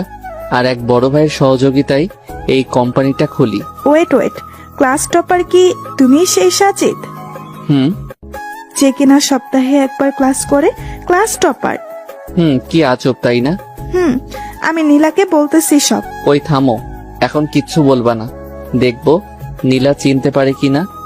দেখো ভাইয়া, নীলা এইভাবে কোনোদিন দেখেনি তোমায়, তাই চিনতে পাবে না। মনের মিল থাকলে না দেখেও চেনা যায়। জাস্ট ওয়েট করো। তোমরা কি ভাবছো আমি চিনি না তোমাদের? সেই ভার্সিটি থেকেই দেখে আসতেছি তোমাদের। অনেক রাত হয়েছে, ঘুমাইতে যাও। ওকে, গুড নাইট। শোনো। বলো ভাইয়া। প্রমিস করো কখনো বলবা না নীলাকে। ওকে, বাট কখনো যদি জানে তখন? জানবে না। Good night. আর ভাইয়া নামটা কেন তোমার? নীলা বা কেউ যাতে জানতে না পারে। এরপর যে যার রুমে চলে গেল। কি কথা বললি বাইরে? মানে তুই ঘুমাস নাই? না, কি কথা হয়েছে বল। ওসব এমনি কথা বললাম, কেন না ঘুমিয়ে বাইরে আছে এইসব, এছাড়া কিছু না। তুই মিথ্যা বলবি না, বললাম। তানহা মনে মনে ভাবতেছে নীলা সব জেনে গেল নাকি। আর ইমরান মানে সাজিদ ভাবছে তানহা কি রাখবে তার কথা। আরে নীলা, এমনি ভাইয়ের সম্পর্কে কথা বললাম, তোর যদি বিশ্বাস না হয় তাহলে গিয়ে জিজ্ঞেস করে দেখ। আমার না কেন জানি মনে হয় ইমরান আমার আশেপাশেই আছে, কিন্তু খুঁজে পাই না। এসব তোর মনের ভুল, রাত হয়েছে, ঘুমা এখন। এরপর সবাই ঘুমিয়ে পড়লো যে যার মতো। আর অন্যদিকে সাজিদ ভাবতেছে নীলাকে সত্যিটা বলবে কিনা, যে এতটা ভালোবাসে, এত বছর ধরে খুঁজতেছে, তাকে কি কষ্ট দেওয়া ঠিক হবে? না, আমার মতোই আমি চলি, দেখি চিনতে পারি কিনা। পরের দিন সবাই ঘুম থেকে উঠে কফি খাচ্ছে, তাদের বসের কোনো খোঁজই নেই। নীলা, গিয়ে দেখ তো ভাইয়া ওঠে না কেন এখনো। কেন, তুই যাইতে পাস না? যা না প্লিজ। এখন চাইতে চাস না, কিন্তু পরে যখন শুনবি সব তখন তো দৌড়ে যাবি, কুত্তি একটা। তানহা পরের কথাগুলো মনে মনে বলল। ওই কিছু বললি তুই? কই না তো, তুই গিয়ে দেখ না প্লিজ। নীলা গিয়ে দরজা ধাক্কাচ্ছে, কিন্তু কোনো খবর নাই কারো। একটু পর সাজিদ উঠে গেল। কি হইলো, ধাক্কাচ্ছ কেন? উঠবেন না নাকি? না, ঘুমাবো সারাদিন। ওটা বাদ দিয়ে বাইরে আসেন, সবাই বাইরে অপেক্ষা করতেছে আপনার জন্য। সবাই করতেছে, আপনি করতেছেন না? সবার বাইরে আমি নাকি? কথা দেখি আগের মতোই বেশি বলেন। কিছু বললেন? কই না তো। চুপ করেন, ফ্রেশ হয়ে বাইরে আসেন, আর আমি বেশি কথা বলি না, বুঝছেন? একটু পর সাজিদ সকলের সাথে যোগ দিল। Hello, good morning. Good morning sir. তো বলো, কার ঘুম কেমন হলো? স্যার কি আর বলবো, আমাকে রাখছেন এই মোটর সাথে, এই মোটর জ্বালায় ঘুমের খবর হয় নাই। কেন, কি হয়েছে? স্যার সারা রাত বউয়ের মতো টর্চার করেছে। মানে? সবাই বিস্ময়ের চোখে তাকাচ্ছে। স্যার নেগেটিভ ভাববেন না, সারা রাত একবার হাত তুলে দেয়, একবার পা তুলে দেয়, গায়ে আর কি ওজন। কি খাস রে ভাই তুই? তোর বউ যে হবে তার জীবন শেষ। সবাই শুনে হাসতে লাগলো। তো সবাই রেডি হও, একটু পরে আমরা বার হব। ওকে। এরপর সবাই ফ্রেশ হয়ে নাস্তা সেরে বের হলো বান্দরবন দেখতে। তানহা দেখ কতটা সুন্দর না? আসলেই সুন্দর। স্যার ওখানে যাব। ওকে চলো, সবাই চলো ওই জায়গায়। সবাই গিয়ে সুন্দর মজা করতেছে। এই ভাইয়া, DSLR কি এমনি আনছো? ছবি তোলো না। ও সরি, পোজ দাও, আমি তুলতেছি। বা ছবি তো সুন্দর উঠতেছে, তানহা দেখে যাও। বাহ ভাইয়া, তুমি এত কিছু শিখলা কি করে? তানহা থামো তো। এইভাবেই আনন্দ করতে করতে রাত বয়ে আসে। রাতে আবার এক গানের আনন্দে মেতে ওঠে সবাই। সাজিদ একাই গান গেয়ে যাচ্ছে, আর সবাই তা উপভোগ করতেছে। খুব ভালো গান বলেন তো আপনি। ধন্যবাদ, এখন সবাই ঘুমাতে যাও, কাল দেখা হবে। Good night. Good night sir. পরের দিন আবার সে এরকম করেই কেটে গেল। এর পরের দিন বিকেল থেকে রওনা হয় বাসার উদ্দেশ্যে। স্যার ঝগড়া লাগছে পিছনে। কার কার? মোটু ভাই আর রনি সাহেবের। এরা 203 নাকি সবসময় লেগেই থাকে। ঠিক বলছেন, 203। স্যার আপনাকে একটা কথা বলি। বলেন। বাসায় যেতে তো অনেক রাত হয়ে যাবে, দয়া করে কি পৌঁছে দিবেন বাসায়? আচ্ছা। ধন্যবাদ স্যার। শোনো সবাই, যাদের যাদের এনজয় করার ইচ্ছা আছে তারা সামনে চলে আসো, এখন উড়াধুরা ডান্স শুরু হবে। যে যেমন ডান্স দিতে পারো দাও। আসলে অফিসের বস অন্য ছেলে হলে যেরকম হয়, কোনো পিকনিকের আসল মজাই হচ্ছে এটা। বাবা আমি আসছি। আরে চাচা, তো আর দেরি কেন, চলে আসেন। সবাই অনেকটা মজা করল। রাত 2টার দিকে গাড়ি এসে ফেললো সেই চিরচেনা অফিসের সামনে। আস্তে আস্তে সবাই নেমে সাজিদের কাছ থেকে বিদায় নিয়ে চলে গেল। এখন বাকি আছে শুধু তানহা আর নীলা। নীলা, আমার শরীরটা ভালো না, অসুস্থ অসুস্থ লাগছে, তোমরা একাই যেতে পারবে না? এত রাতে কি করে যাব? ওকে চলো।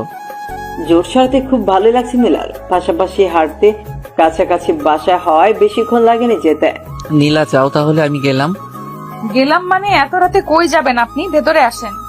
রেগে বললো কথাটা। রাগটাও দেখি আগের মতোই। দেখেন স্যার, আমার সামনে এরকম মনে মনে কিছু বলবেন না। ভেতরে আসেন এখন। আম্মু, ইনি হচ্ছেন আমাদের বস। ও তুমি সাজিদ? আসসালামু আলাইকুম। মা, ক্ষুধা লাগছে, খেতে দাও। তোমরা বসো, আমি দিচ্ছি। আসলে আন্টি, আমাকে যেতে হবে এখন। আরে বাবা, এত রাতে কোথায় যাবা? রিস্কা অটো কিছুই পাবে না। আর বর্তমানে যে ছিনতাইকারীদের জ্বালা, তুমি আজ রাতটা থেকে যাও। না আন্টি, সমস্যা নেই, যেতে পারবো। মামনি, যেতে যখন চাইছে যেতে দাও। সামনের ফাঁকা জায়গায় যে পেতনি থাকে সেটা তো তিনি আর জানেন না। যখন পিছু নেবে তখন নিজেই দৌড়ে চলে আসবে। কি কি বললা? পেতনি? ভয় চুপসে গেছে একদম। আহ তানহা, খামোকা ভয় বাড়িয়ে দিচ্ছিস। বাবা যাও, টয়লেট ওইদিকে, ফ্রেশ হয়ে আসো, আমি খাবার দিচ্ছি। সাজিদার কিছু না বলে ফ্রেশ হয়ে আসলো। তো মা, এনজয় কেমন করলি? সে কথা আর কি বলবো মামনি, যাদের এরকম বস থাকে তাদের এনজয় কি খারাপ হবে? মা, একদম সেই। সাজিদ চুপচাপ খেয়ে নিল। এরপর নীলা সাজিদকে তার রুম দেখিয়ে নিজের রুমে চলে গেল। এদিকে সাজিদ ঘুমোচ্ছে, অন্যদিকে তানহা নীলা গল্প করতেছে। গল্প করতে করতে তারাও ঘুমিয়ে গেল। সকাল 8টার দিকে নীলার ঘুম ভাঙে, আর সেও শয়তানি করে তানহার ঘুম ভাঙিয়ে দেয়। অফিস বন্ধ, তাই তেমন তাড়াহুড়ো নেই, কিন্তু যা ঘটার তা তো ঘটেই গেছে। জ্বরের কবলে সাজিদ একদম কাবু হয়ে বিছানায় শুয়ে আছে। না ইচ্ছে করছে উঠতে, না ইচ্ছে করছে ঘুমোতে, চুপচাপ শুয়ে আছে। একটু পর তানহা চা নিয়ে আসে। ভাইয়া, ভাইয়া ওঠো, তোমার চা। কিন্তু সাজিদের কোনো শব্দই নেই। এই ভাইয়া। বলো। তোমার কণ্ঠ এরকম লাগছে কেন? অসুস্থ নাকি? একটু অসুস্থ, তবে ঠিক হয়ে যাবে। দেখি দেখি। সে যেন তানহার ডাক শুনলই না, কপালে হাত দিল। ও মা, এটা একটু অসুস্থ। নীলা এদিকে আয়। জোরে ডাক দিল নীলাকে। কিরে, কি হয়েছে? জ্বর আসছে সেই। বলিস কি? তুই গিয়ে নাস্তা ওষুধ নিয়ে আয়, আমি দেখতেছি। নীলাও মাথায় হাত দিয়ে দেখে ভীষণ জ্বর। আমি বাসায় যাব, এখানে ভালো লাগছে না। কি বললেন? বাসায় গেলে দেখাশোনা করার জন্য বউ আছে নাকি? তা নেই, এরকম জ্বর আমাদের জন্য ব্যাপার না।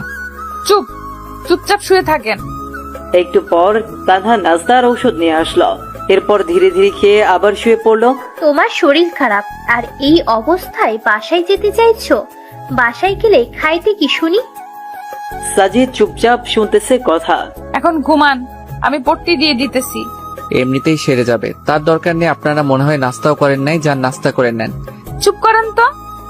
এরপর পট্টি দিতে লাগলো। যে কোনো ব্যক্তি অসুস্থ হলে তারা চায় যে তাদের ভালোবাসার মানুষটা তাদের সেবা করুক। সাজিদ তো তার ব্যতিক্রম না। পট্টি দিতে দিতে নীলার ঠান্ডা হাতটা সাজিদের চোখে পড়তেছে, আর সাজিদের মনে হচ্ছে যে তার হাতটা যেন শরীরের সব তাপ শোষণ করে নিচ্ছে। সম্পূর্ণ এক অন্যরকম অনুভূতি সাজিদের মনে খেলা করছে। তানহা শুধু বসে বসে দেখতেছে আর মনে মনে হাসতেছে। এত কাছে এরা, অথচ নীলা বুঝতেই পারছে না যে সে তার সেই চিরচেনা মানুষটারই সেবা করছে। নীলা, আমার ভালো লাগছে না কিছু, বাসায় যাব আমি। ভালো লাগছে না জন্যই রেখেছি এখানে। ধ্যাত। আচ্ছা সত্যি করে বলেন তো, মাথায় পট্টি দিয়ে দিতেছি, আপনার কি খারাপ লাগছে? না। তাহলে বললেন কেন ভালো লাগছে না? ঢং করেন আমার সাথে? কি হলো, চুপ কেন? আসলে আমি তোমাকে কষ্ট দিতে চাচ্ছি না। সেই ছোটবেলায় মা মারা যায়, এরপর জ্বর হলেও জোটেনি ওষুধ। এমনি এমনি জ্বর সেরে যেত, কখনো খেয়ে কাটতো, কখনো বা না খেয়ে দিন কাটতো। আচ্ছা আপনার বাবার কি হয়েছে? ওসব বাদ দাও। আর একটা কথা শোনেন, আপনি আমার বস, তো আপনার জন্য কিছু করলে সেটা কষ্ট না, বুঝছেন? শরবত বানাই দিতে পারবা? শুধু শরবত না, আমি ভালো করেই জানি জ্বর হলে মানুষের কোনগুলো খাইতে ইচ্ছা করে। একটু পর সব নিয়ে আসতেছি। আর তানহা ফুচকা বানাতে গেছে, কি খাবেন তো? ওকে, তবে ঝাল একদম বেশি থাকতে হবে। চুপচাপ শুয়ে থাকেন, আর ভুলেও ফোন হাতে নিবেন না। ফোনের রেডিয়েশন পড়লে জ্বর আরো বেশি হয়। জ্বর হলে কখনো চোখের সামনে নিয়ে ফোন টিপবেন না। ফোন থেকে যে রেডিয়েশন বের হয় তা অত্যন্ত ক্ষতিকর। আর চাপ নিবেন না মাথায় বেশি। যেমন জ্বর হলে বেশি পড়তে গেলে দেখবেন যে জ্বর আরো বেশি হইতেছে। আমার জ্বর আবার অন্যরকম, সারাদিন ভালো থাকে, কিন্তু সন্ধ্যা হলেই শুরু হয়, যারা 9টায় শেষ। যাই হোক, সবাই নিজেদের কাছের মানুষের খেয়াল রাখবেন। এখন রেস্ট নেন, আমি আসতেছি। একটু পর নীলা চলে আসলো। এই নেন, এখানে শরবত, চালতার আচার, একদম ঝাল, আর এটা হলো ঝাল মুড়ি। এত কিছু? তুমি তো দেখি অনেক ফাস্ট। এখনো কিছু হয় নাই স্যার, একটু পর আরো কিছু আসতেছে। আরো কিছু? এগুলো তো একাই শেষ করতে পারবো না, তোমরা হেল্প করো একটু। ওকে, তা করবো, এখন শুরু করো। এরপর সাজিদ নীলা তানহা খাওয়া শুরু করলো। কেমন হয়েছে? সেই। তানহা ফুচকা আন। এরপর একটু আড্ডা দিল সবাই মিলে। স্যার আপনি একটু ঘুমান এখন। হুম। কিন্তু ঘুমানোর চেষ্টা করলেই কি ঘুম আসে জ্বরের মাঝে? ঘুম আসে না তো। ওকে আমি মাথায় হাত বুলিয়ে দিচ্ছি, আপনি চেষ্টা করেন ঘুমানোর। এমন ভালোবাসা কে না চায়? আসলে প্রতিটা মেয়ে তাদের যার যার ঘরে ডাক্তার, যারা ঔষধ ছাড়াই জ্বরকে ভালো করে দিতে পারে। আস্তে আস্তে ইমরান ঘুমিয়ে যায়। বিকেলের দিকে নীলার ডাকে ঘুম ভাঙে। স্যার বলো।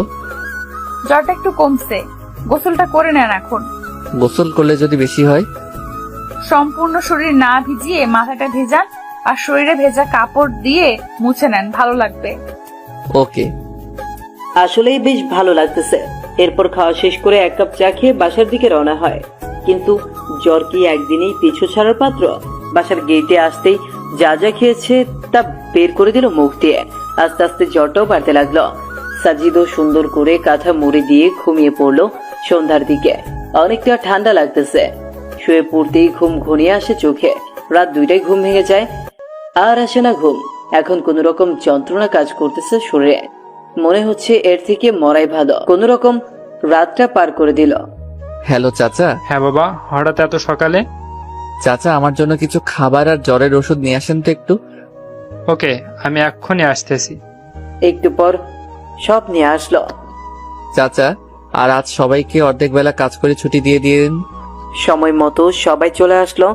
তখন পিয়ন সবাইকে জানিয়ে দিল। চাচা স্যারের অসুখ ভালো হয় নাই। না মা, আরো বেশি হয়েছে। সকালে গিয়ে খাবার ওষুধ কিনে দিয়েছি। ও, ওনার বাসার ঠিকানাটা দেন তো। ঠিক আছে, লিখে নাও। এরপর ঠিকানা নিয়ে তারা চলে গেল বাসার উদ্দেশ্যে। গিয়ে দেখে দরজা খোলাই আছে। এই যে বস, আপনার সমস্যা কি? হ্যাঁ, কই কোনো সমস্যা নাই তো। জ্বর বেশি হয়েছে, একবার তো বলতে পারতেন আমাদের, শুধু বেশি বুঝবে। তানহা একটা অটো ডেকে নে। অটো দিয়ে কি হবে? যতদিন না জ্বর ভালো হচ্ছে আমাদের কাছে থাকবেন। এটা সম্ভব না। দেখেন বেশি কাহিনী করবেন না, তাহলে কিন্তু ভুলে যাব আপনি আমার বস। আমার রাগ সম্পর্কে জানেন না, তাই চুপ থাকেন। আমি ভালো করেই জানি। কি বললেন? কিছু না। এরপর একটা অটো নিয়ে সোজা চলে আসেন নীলাদের বাসায়। আচ্ছা, আমি তোমাদের বাসায় কেন যাব? মানুষ তো এমনি বলবে যে আমি কে হই তোমাদের। তুমি আমার ভাইয়া না, হুম। তাহলে আবার এই কথা কেন? শোনেন মিস্টার, মানুষ কি বললো না বললো তাতে আমার যায় আসে না। কি বাবা, অসুস্থ হয়েছো? তা একবারও আমাদের জানানোর প্রয়োজন মনে করলে না? পরপর ভাবো আমাদের, তাই না? হুম, তা তো অবশ্যই। পৃথিবীতে কেউ কারো আপন নয়। মানে? আন্টি, সবাইকে তো একদিন মরতে হবে, যেমনটা আমার মা আমায় রেখে গেছে। হয়েছে, আর বেশি বয়ান ছাড়া লাগবে না। হুম। এখন রেস্ট নেন, আমি পানি নিয়ে আসতেছি। ভাইয়া দেখছো কি কেয়ার করতেছে তোমার। তোমার যদি জানে তুমি ইমরান, তখন না জানে কি করবে আবার। কি আর করবে, যে রাগী আমার জীবনটা শেষ করবে। তানহা, তুই খাবার নিয়ে আয়, আমি মাথায় পানি দিয়ে দিচ্ছি। ওকে। শুয়ে পড়ুন তো। এরপর পানি দিতে লাগলো। কেমন লাগছে এখন? ভালো। শুধু ভালো লাগছে না, অনেকটা স্বস্তিও পাচ্ছি। শুয়ে থাকেন, আমি দিচ্ছি। এইভাবে সেবা করতে থাকে নীলা। জ্বর একটু কমলেও সাজিদকে অফিসে যেতে দেয়নি। পরের দিন তানহা নীলাকে, এখন তো জ্বর কম, এখন বাসায় যাই। না, কাল সকালে এখান থেকে অফিসে যাবেন। কেন? রাতে যদি আবার জ্বর আসে। ও। ছাদে আড্ডা দেই, চলেন। ওকে। জানেন স্যার, আমার জীবনে যে সামনে কি হতে চলেছে কিছুই বুঝতেছি না। যাকে চাই তাকে খুঁজে বেড়াই, কিন্তু পাই না। আপনার জীবন সম্পর্কে বলুন একটু শুনি। আমার জীবন নিয়ে কি বলবো? আপনি কি বলেন? আপনি না বললেন বাবা মা নেই, তারা কিভাবে মারা গেল? মা মারা গেছে অসুস্থ হয়ে, আর বাবাকে হারিয়েছি মা মারা যাওয়ার 2 মাস পরে। তাহলে ছোটকালটা আপনার খুব প্যারাময় ছিল, তাই না? শুধু প্যারা না, আরো অনেক কষ্ট ছিল। আসলে কষ্টের পর সুখ আসে, তাই না? কি জানি, হবে হয়তো। আমি কবে দেখা পাবো? কিসের, সুখের নাকি ছেলেটার? দুটোরই। কে সেই ছেলে? ওর নাম ইমরান। শেষে আমায় একটা চিঠি দিয়ে চলে গেছে। আজ পর্যন্ত অনেক খুঁজেছি কিন্তু পাইনি। ও বাবা, তাড়াতাড়ি দেখিও। চলেন, ঘুমাবেন এখন। শোনো। বলেন। Good night. Good night. পরদিন সকালে ফ্রেশ হয়ে চলে গেল সবাই অফিসের দিকে। বাবা কেমন আছো? আলহামদুলিল্লাহ চাচা। জ্বর কমেছে কি? হ্যাঁ চাচা, যে ট্রিটমেন্ট দিছে জ্বর ভালো না হয়ে কই যাবে। এরপর সাজিদ ওর রুমে গেল। একে একে সবাই এসে জিজ্ঞেস করতেছে স্যারের শরীর কেমন আছে। এই যে মিস্টার স্যার, কি? লাঞ্চের সময় হয়েছে, চলেন। এখন না, তোমরা যাও, আমি পরে আসতেছি।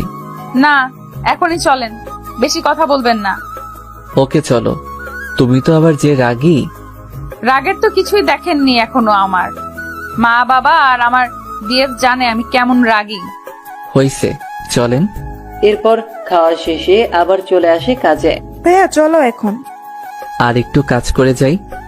না, এখন চলো। আজব, যাবোটা কোথায়? কেন? আমার খালামনির বাসায়। আবার যাব কেন? আমি তো সুস্থ এখন। সুস্থ মানে যদি রাতে আবার আসে? আমি যাইতে বলছি, চলো। আহ, এই দুই বোন জীবনটারে তেজপাতা বানাবে। ধরে নাও তাই। চলো এখন। কি আর করার, আবার গেলাম তাদের বাসায়। এবার আর সেবা না, এবার খাইয়ে 12টা বাজিয়ে রুমে পাঠাই দিছে। এই যে মিস্টার স্যার, কি অবস্থা? এই তো ভালোই। আচ্ছা, আমার একটা কথার উত্তর দিবেন? বলো। আচ্ছা, এই বয়সে আপনাকে স্যার বানাইছে কে? শোনো, টাকা আর নাম হলে নিজের বাবাও স্যার ডাকে। বুঝলাম। আচ্ছা, পড়ছেন কতদূর পর্যন্ত? তুমি যতদূর পড়ছো আমিও তেমনটাই। তাহলে সাবজেক্ট কি? তোমারটাই। এবার বলেন, ভার্সিটিও আমারটাই। কারেক্ট। তাহলে দেখি নাই কেন? সামনে যাই নাই তাই। ওয়েট, আপনি কি আমাকে আগে থেকে চেনেন নাকি? কি মনে হয় তোমার? না, প্রথম দিন যে প্রশ্ন করছেন তার জন্য কনফিউশনে ছিলাম, আর এখন শিওর হলাম। শিওর হওয়া ভালো। ঘুমান এখন। Good night. এরপর চলে গেল যে যার রুমে, আর সোজা হারিয়ে গেল ঘুমের দেশে। পরদিন আবার অফিস। সাজিদ একটু কাজে অফিসের বাইরে যায়, আর তখনই তার নামে একটা কুরিয়ার আসে। অফিসের চেয়ারম্যান আছেন কি? না, উনি তো বাইরে গেল, আমাকে দিয়ে দেন। দিয়ে দিব এখন। ওকে, এখানে একটা সাইন দেন। আচ্ছা। এরপর কুরিয়ার দিয়ে চলে যায়। মা, কুরিয়ারটা রাখো তো। তোমাদের কাছে সাজিদ মনে হয় লাঞ্চের সময় আসবে। আমি আবার বাসায় যাব তাড়াতাড়ি। ও তোমাদের সাথে লাঞ্চ করলে দিয়ে দিও। ওকে চাচা, দেন। না, কুরিয়ারটা নিয়ে কেবিন রাখলো, আর তখনই নীলার চোখে পড়লো। কিরে এটা? স্যারের কুরিয়ার। এরপর হাতে নিয়ে দেখতে লাগলো। হঠাৎ চোখ আটকে গেল ইমরান নামের জায়গায়। তানহা, এদিকে দেখতো। কি? স্যারের নাম আসছে, তাহলে ইমরান নাম আসলো কই থেকে? হতে পারে স্যারের আরেকটা নাম ইমরান। এরা নিশ্চয়। আরে স্যার আসলে এখন জিজ্ঞেস করব। একটু পর সাজিদ এসে লাঞ্চ শেষ করে নিজের রুমে গেল। কুরিয়ারটা আমাকে দে তো তানহা। কেন? আমি দিয়ে আসতেছি স্যারকে। ওকে। স্যার, আসবো? আসো। এই নেন আপনার কুরিয়ার। ও, এটা এসে গেছে, দাও। স্যার ওয়েট, এটা কি? আর আমাদের কেন বলেন আপনার নাম সাজিদ? ও, এটা বলতে ভুলে গেছি। আমার শুধু একটা কথার উত্তর দেবেন। কি কথা? শুধু সত্যি করে বলবেন আপনি আমার সেই ইমরান কিনা। পৃথিবীতে কি একটা ইমরান? স্যার, আমার প্রশ্নের উত্তর এটা না। যদি সত্যি বলি তখন কি হবে, আর মিথ্যা বললে তখন? সেটা পরে দেখতে পাবেন। বলেন এখন প্লিজ, হাত জোর করে রিকোয়েস্ট করতেছি, প্লিজ সত্যিটা বলবেন। আমি ইমরান। এটা বলতে দেরি আর গালে থাপ্পড় পড়তে দেরি না। এরকমটা না করলেও পারতেন। আপনি আর কখনো আমার সাথে কথা বলবেন না। আমি কালকেই চাকরিটা ছেড়ে দেব। এটা বলেই নীলা কেঁদে চলে গেল। ভাগ্যিস রুমের ভেতর থাপ্পড় দিছে, তাই কেউ দেখেনি। ইমরান দাঁড়িয়ে আছে। কি ভাবলো আর কি হয়ে গেল? ভাবলো নীলা কাছে টেনে নিবে, কিন্তু তা না, উল্টা আর দূরে গেল। আমার না বলাটাই ভালো ছিল। ভাইয়া, কি হয়েছে? নীলা এভাবে গেল কেন? সব বলে দিছি, বাকিটা তুমি বলিও। আর রাগ বেশি, তা তো জানোই। আস্তে আস্তে সব ঠিক হবে। আল্লাহ, কি যে ঠিক হবে তুমি ভালো জানো। যে মেয়েটা নীলা বাসায় এসে দরজা লাগিয়ে শুরু করে দিল কান্না। এটা কষ্টের কান্না নাকি খুশির কান্না তা সে নিজেও জানে না। হতে পারে কষ্টের, আবার হতে পারে খুশির। এতদিন ধরে যাকে খুঁজে আসতেছে তাকে পেয়েছে আজ, খুশি তো হবেই। আর ইমরান এতদিন আশেপাশে থেকেও কোনোদিন পরিচয় দেওয়ার প্রয়োজন মনে করেনি। এটা ভেবে হয়তো কষ্ট পেতে পারে। মানুষের জীবন যে কখন কি হয় বলা কঠিন। কি রে মা, দরজা খুলতো, শুনি কি হয়েছে। আমাকে বলবি না তুই? তুই বলতি না আমি তোর বেস্ট ফ্রেন্ড, আর আজ আমাকে বলবি না? নীলা আর থাকতে না পেরে দরজা খুলে আবার কান্না শুরু করে দেয়, তবে এবার তার মাকে জড়িয়ে ধরে। আরে পাগলি মেয়ে, এরকম করে কেউ কাঁদে নাকি? কি হয়েছে সেটা তো বলবি। ইমরানকে পেয়েছি মা। কি? কোথায় সে? থাপ্পড় মেরে চলে এসেছি। ও মা, কেন? আমার সামনেই ছিল এত বছর, কিন্তু পরিচয় দেয়নি কখনো, তাই। দেখো দেখি মেয়ের কাণ্ড। তা কে সে যে তোর সামনে থেকেও পরিচয় লুকিয়েছে? আমার অফিসের বস কুত্তাটা আছে না, ওটাই হয়। ও মা গো, এতদিন সাজিদ নামে ছিল? আরে মা, ওইটা আমার ভার্সিটিতে আমার সাবজেক্টেই ছিল, আমাকে চিনতো ভালো করে। আচ্ছা, তুই তাকে চিনলি না কেন? ও কি আর আগের ইমরান আছে মা? আগে চশমা পরতো, ঢিলে পোশাক পরতো, পায়ে জুতা কম দামি ছিল, চুলগুলো একদিকে রাখতো, তেল দিত চুলে। কিন্তু এখন সব তো চেঞ্জ, এমন ড্রেস পরে যা কল্পনার বাইরে। চশমাটাও নেই, জুতো তো কম দামি নেই, মুখের গঠনটাও চেঞ্জ করে ফেলছে গরুটা। বুঝলাম। তা এই জ্বরের মাঝে ছেলেটাকে থাপ্পড় মারা কি ঠিক হয়েছে? যদি জ্বর আসে আবার? আসলে আসবে। আমার একটা প্ল্যান আছে। কি প্ল্যান? ও তোকে কষ্ট দিয়েছে না, ওকে শাস্তি দেওয়া দরকার। কিভাবে? ওকে ইগনোর করে চলবি সব সময়, আর ওর রিয়াকশন দেখবি। তবে মা, একটা জিনিস বুঝলাম না, ছেলেটা এতটা চেঞ্জই হলো কি করে? আর যার কিছু ছিল না সে আজ কিনা সফটওয়্যার কোম্পানির মালিক। শোন, মানুষের মনে যদি ইচ্ছে থাকে আর যদি সে কঠোর পরিশ্রম করে তাহলে সব সম্ভব। হয়েছে, অনেক কেঁদেছিস, এখনই খাবি। এখন মজা করার সময়, কষ্ট পাওয়ার সময় না। এতদিন তো কষ্ট পেলি, এখন না হয় একটু মজা নে। তবে মা, আমি বুঝি না খ্যাটটা এরকম হলো কিভাবে। ওই যে ইচ্ছে শক্তি। এখন খাবি, চল তো। এরপর নীলা খেয়ে টিভি রুমে গিয়ে টিভি দেখতে থাকে। টিভি দেখা শেষ হলে আবার ঘুরে নিয়ে ছাদে চলে যায়। আসলে বিকেল বেলাটা ঘুরে উড়াতে বেশ ভালোই লাগে নীলা। মামনি, নীলা কই? এতক্ষণে তানহাও এসে গেছে। উপরে আছে, দেখ গিয়ে। শোন শোন, খেয়ে যা আগে। দাঁড়াও, আসতেছি। কি রে নীলা, ওরকম করে আসলি কেন? কেন, কি হয়েছে? ভাইয়া কি ভাবছে বলতো? যা ভাবার ভাবুক, তাতে আমার কি? তোর কি মানে? যাকে খুঁজতেছিস সে আজ সামনে তো বলতেছিস, তাতে আমার কি? শোন, ওই কুত্তার কথা ভুলেও বলবি না। উনি শুধু আমার বস, অন্য কিছু না। বুঝলাম। খাবো, চল। ওকে এরপর নিয়ে এসে খেয়ে আবারও মনোযোগ দেয় ঘুরে উড়ানো। আচ্ছা নীলা, তুই ইমরানকে পেয়েও থাপ্পড় দিয়ে চলে এসেছিস, এখানে আবার মনের সুখে ঘুরে উড়াচ্ছিস। তোর কি খারাপ লাগছে না একটু? না তো, তুই দেখে বুঝতেছিস না? গুড। ঘুরে উড়িয়ে সন্ধ্যায় রুমে আসে। একটু পর ফোন আসে। হ্যালো, আসসালামু আলাইকুম। ওয়ালাইকুম আসসালাম। কে আপনি? কণ্ঠ শুনেও বোঝো না নাকি না বোঝার ভান করতেছো? ধরে নেন একটা। আমার দোষটা তো বলবা। কোনো দোষ নাই আপনার। আপনি তো আর আমার সেই খ্যাত ইমরান না। ফোন রাখেন, কাজ আছে, বাই। ধ্যাত, দিল ফোনটা কেটে। পরদিন অফিস গেলে নীলাকে ডেকে পাঠায় ইমরান। স্যার, আসবো? আসো। এরপর নীলা আসতেই সোজা গিয়ে ওর হাতটা ধরে ক্ষমা চায়। কিন্তু নীলা এত সহজে ছাড় দেওয়ার মতো মানুষ না। দেখুন স্যার, বস বসের মতো থাকুন। বেশি কিছু করলে আমি কিন্তু ভুলে যাব যে আপনি আমার বস। কি বেশি করলাম আমি? হাত ছাড়বেন কি না? না। আজকের চরটা একটু বেশি লাগছে। স্পষ্ট 4টা আঙ্গুলের দাগ বোঝা যাচ্ছে। চর খেয়ে ইমরান হাত ছেড়ে দিয়ে চোখ মুছল। নীলা আর সেখানে না থেকে চলে গেল নিজের কাজে। ইমরান আর লাঞ্চের সময় বাইরে যায়নি। বাইরে যাচ্ছে না দেখে তানহা আসে ডাকার জন্য। ভাইয়া, খাবা, আসো। তুমি যাও, আমার ক্ষুধা নেই। টেবিলে হেলান দিয়ে। আরে আসো না। তুই যাবা এখান থেকে? দেখলি ছেলেটা খেতেও আসলো না। তো আমি কি করব? যার ইচ্ছা হবে খাবে, না হলে খাবে না। আমার না মাঝে মাঝে অবাক লাগে, এই জন্যই বুঝি এত খুঁজেছিস। এই তো বুঝছিস। এরপর অফিস শেষ হলে সবাই বাসায় চলে যায়, কিন্তু ইমরান এখনো অফিসে। বাবা বাসায় যাবা না? হ্যাঁ চাচা, শরীরটা ভালো ঠেকছে না, একটা রিক্সা ডেকে দেন তো। আচ্ছা। এরপর রিক্সা আসলে ইমরান সোজা ডাক্তারের কাছে গিয়ে জ্বরের ঔষধ নেয়। কেন জানি ওর মনে হচ্ছে জ্বর আসবে, আর তার ধারণাও ঠিক রাতে জ্বর আসে।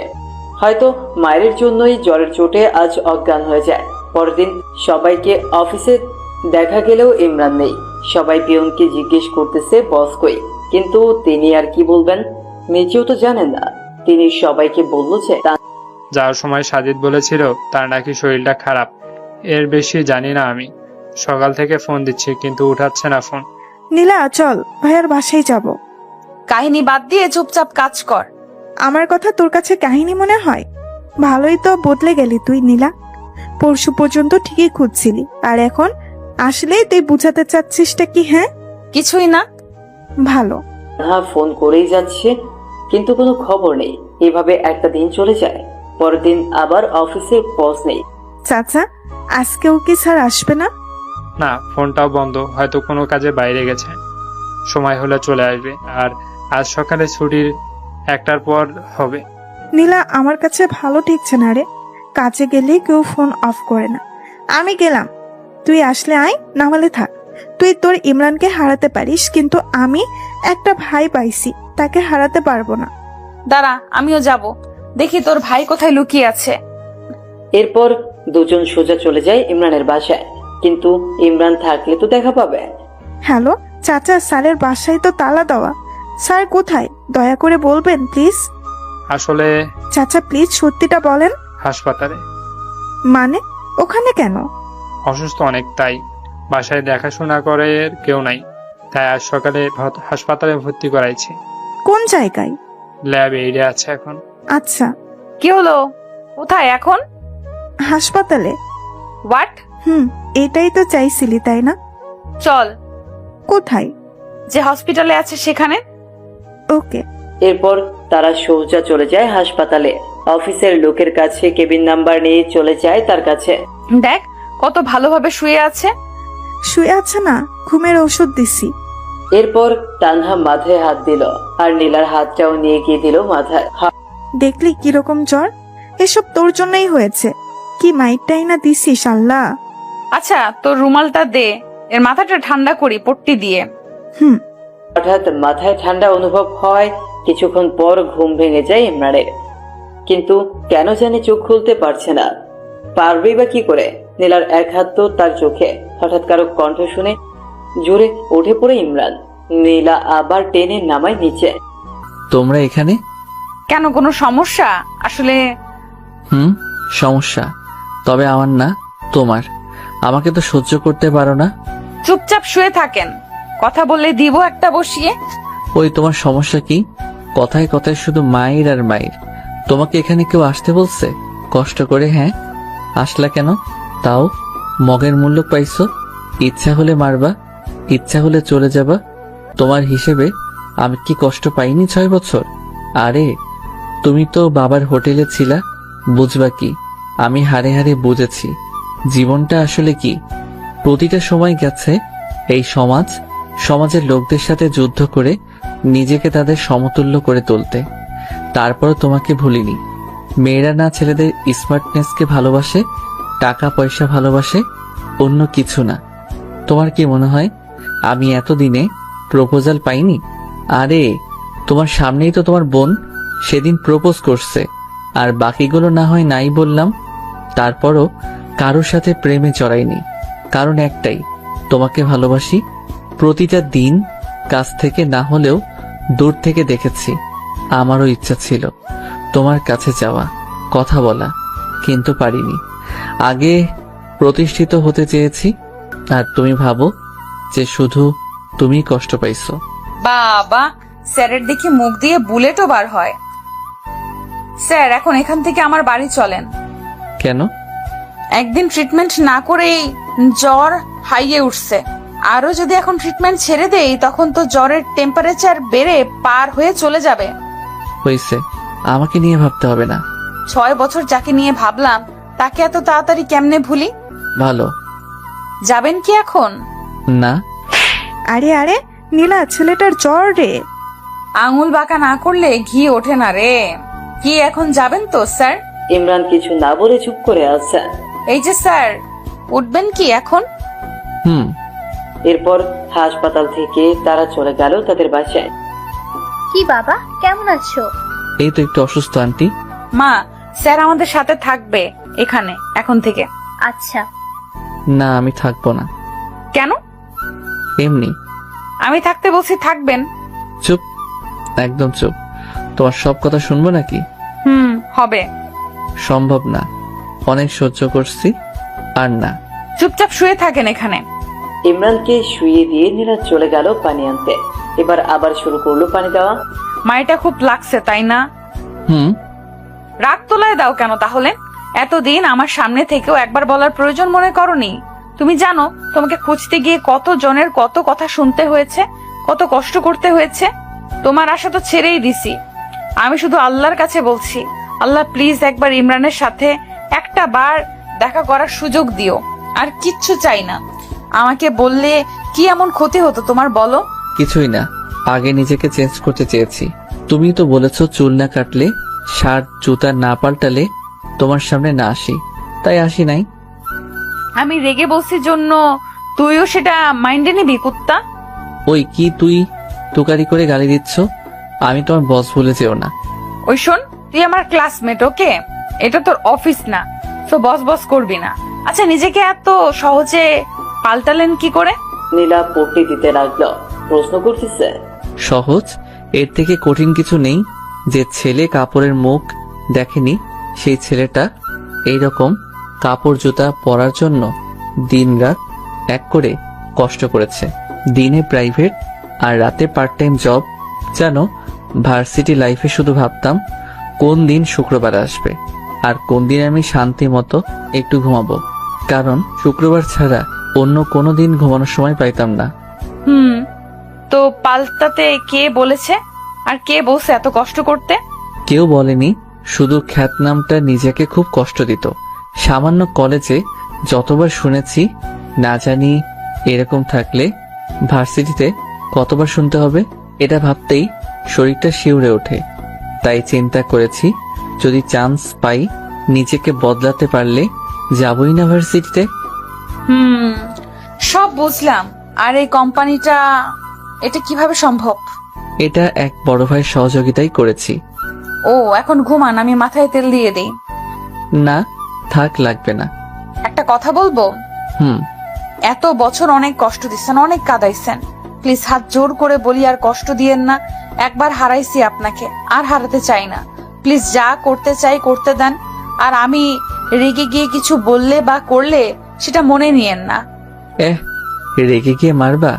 আমি সহ্য করব নাকি? পরে আপনিও মারবেন, তাহলেই তো হয়। এখন যা করতে চাচ্ছি করতে দেন। ওকে। মানুষের জ্বর হলে মাথায় পট্টি দেওয়া, তেল দেওয়া মতো কেউ থাকলে আর কিছু লাগেই না। আর যাদের কেউ নেই তাদের অবস্থা আমার মতো। পুকুর পাড়ে বসে থাকা, মাঝে মাঝে বমি করার মতো অবস্থা হয়। একবার আমার জ্বর হয়েছিল, বমি করছিলাম যখন, তখন মা এসে আমার মাথার 2 সাইড চেপে ধরছিল। সত্যি এরকম ভালো যে জ্বরের মাঝে লাগে তা কখনো জানা ছিল না। থাক, ওসব না বলে গল্পে ফিরে। ইমরান তো বেশ মজাতেই আছে। সারাদিন মেয়ে পাশে সেবা করে যাচ্ছে, আর কষ্টে আছি আমি, কেউ নেই পাশে। নীলা মাথায় তেল দিয়ে দিতে দিতে ইমরান ঘুমিয়ে পড়ে, কিন্তু নীলা থেমে থাকে না।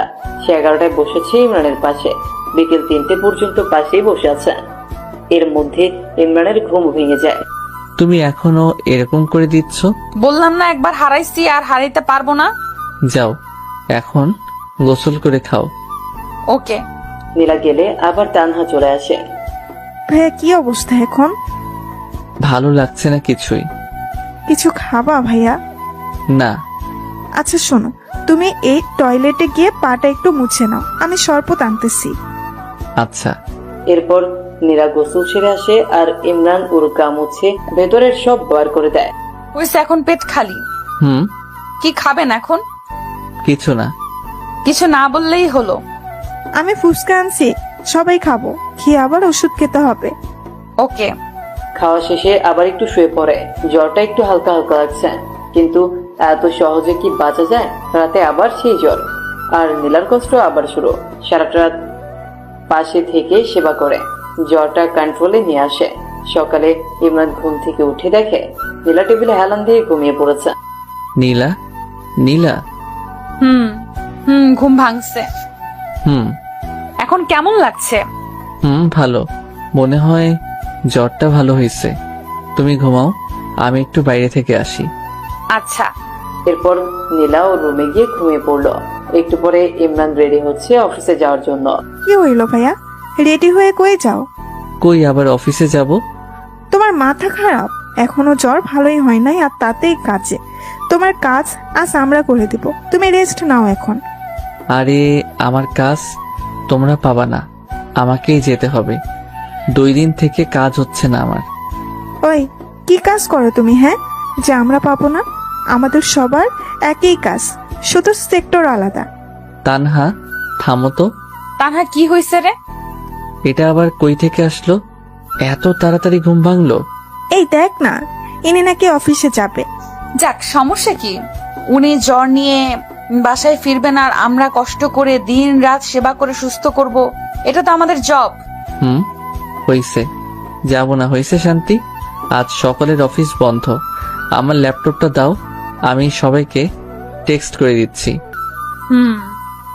রাগ ঢং এখনো কমে নাই। সবাই তো আর আপনার মতো না যে নিজেকে বদলে ফেলবে।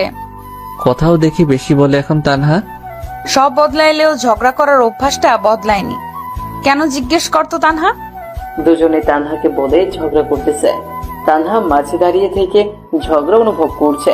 এমনি এমনি মানুষ বদলায় না, পরিস্থিতি নিজেকে বদলাইতে বাধ্য করে। পরিস্থিতি যদি নিজে তৈরি করে নেয় তাহলে তো আর কারোর কিচ্ছু করার নেই। চুপ করো, সেদিন কি বলেছিলে ভুলিনি। তোমার জন্য অপমানও কম হইনি আমি। তো প্রেম করার সময় মনে ছিল না কত অপমান সহ্য করতে হবে? তোমাকে বদলানোর জন্যই বাধ্য হয়েছে প্রেম করতে, আর ভালোবেসেছি জন্যই ভুলিনি এখনো। ভালো। চল এখন ছাদে যাব, গান শুনবো আজ তোমার অনেকগুলো। গিটার নাই সাথে? আমার কাছে আছে। এখন তো সকাল রাতে আড্ডা দেই, আর বাসা থেকে গিটারটাও নিয়ে আসবো এখন। ওকে। এরপর রাতে আড্ডা বসে যায় ছাদে। শুধু নীলা তানহা না, 6 বছর আগের জন্মদিনে যেসব ছেলেমেয়েগুলো অপমান করেছে তারাও আছে আজ। কিন্তু তারা জানে যে ইমরান নীলার বস, অন্য কিছু না। রাতে ইমরান বসে যায় গিটার নিয়ে, আর বাকিরা চারদিকে। ইমরান এবার শুরু করলো। গান শেষ করে ইমরান চোখ বন্ধ করে আছে। এদিকে নীলার চোখেও পানি এসে গেছে। উফ, সেই হয়েছে ভাইয়া, আরেকটা হবে। না আপু, একটু অসুস্থ আমি, আরেকদিন বলবো।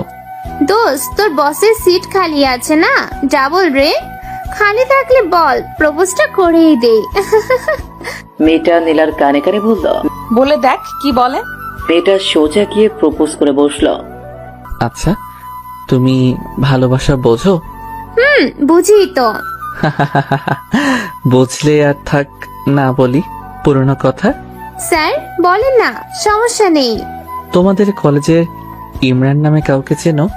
নীলার যে বিয়ে ছিল, খ্যাতটা। খ্যাতটাই। আমি কেন, এখানেই সবাই চেনে। সেই ছেলেটাই আমি। হোয়াট? অবাক হওয়ার কিছু নেই। তোমাদের সেদিন নীলাকে করা অপমানটাই আমাকে এত দূরে এনেছে, তাই তোমাদের একটা গান শোনালাম। আর ধন্যবাদ তোমাদের সেদিন অপমান করার জন্য। আর আপু, তোমাকে বলছি, ছেলে এমনি এমনি খ্যাত হয় না, কিন্তু তোমাদের মতো মেয়েগুলো এই খ্যাত ছেলেদের বাঁচার অধিকারটাও কেড়ে নেয়।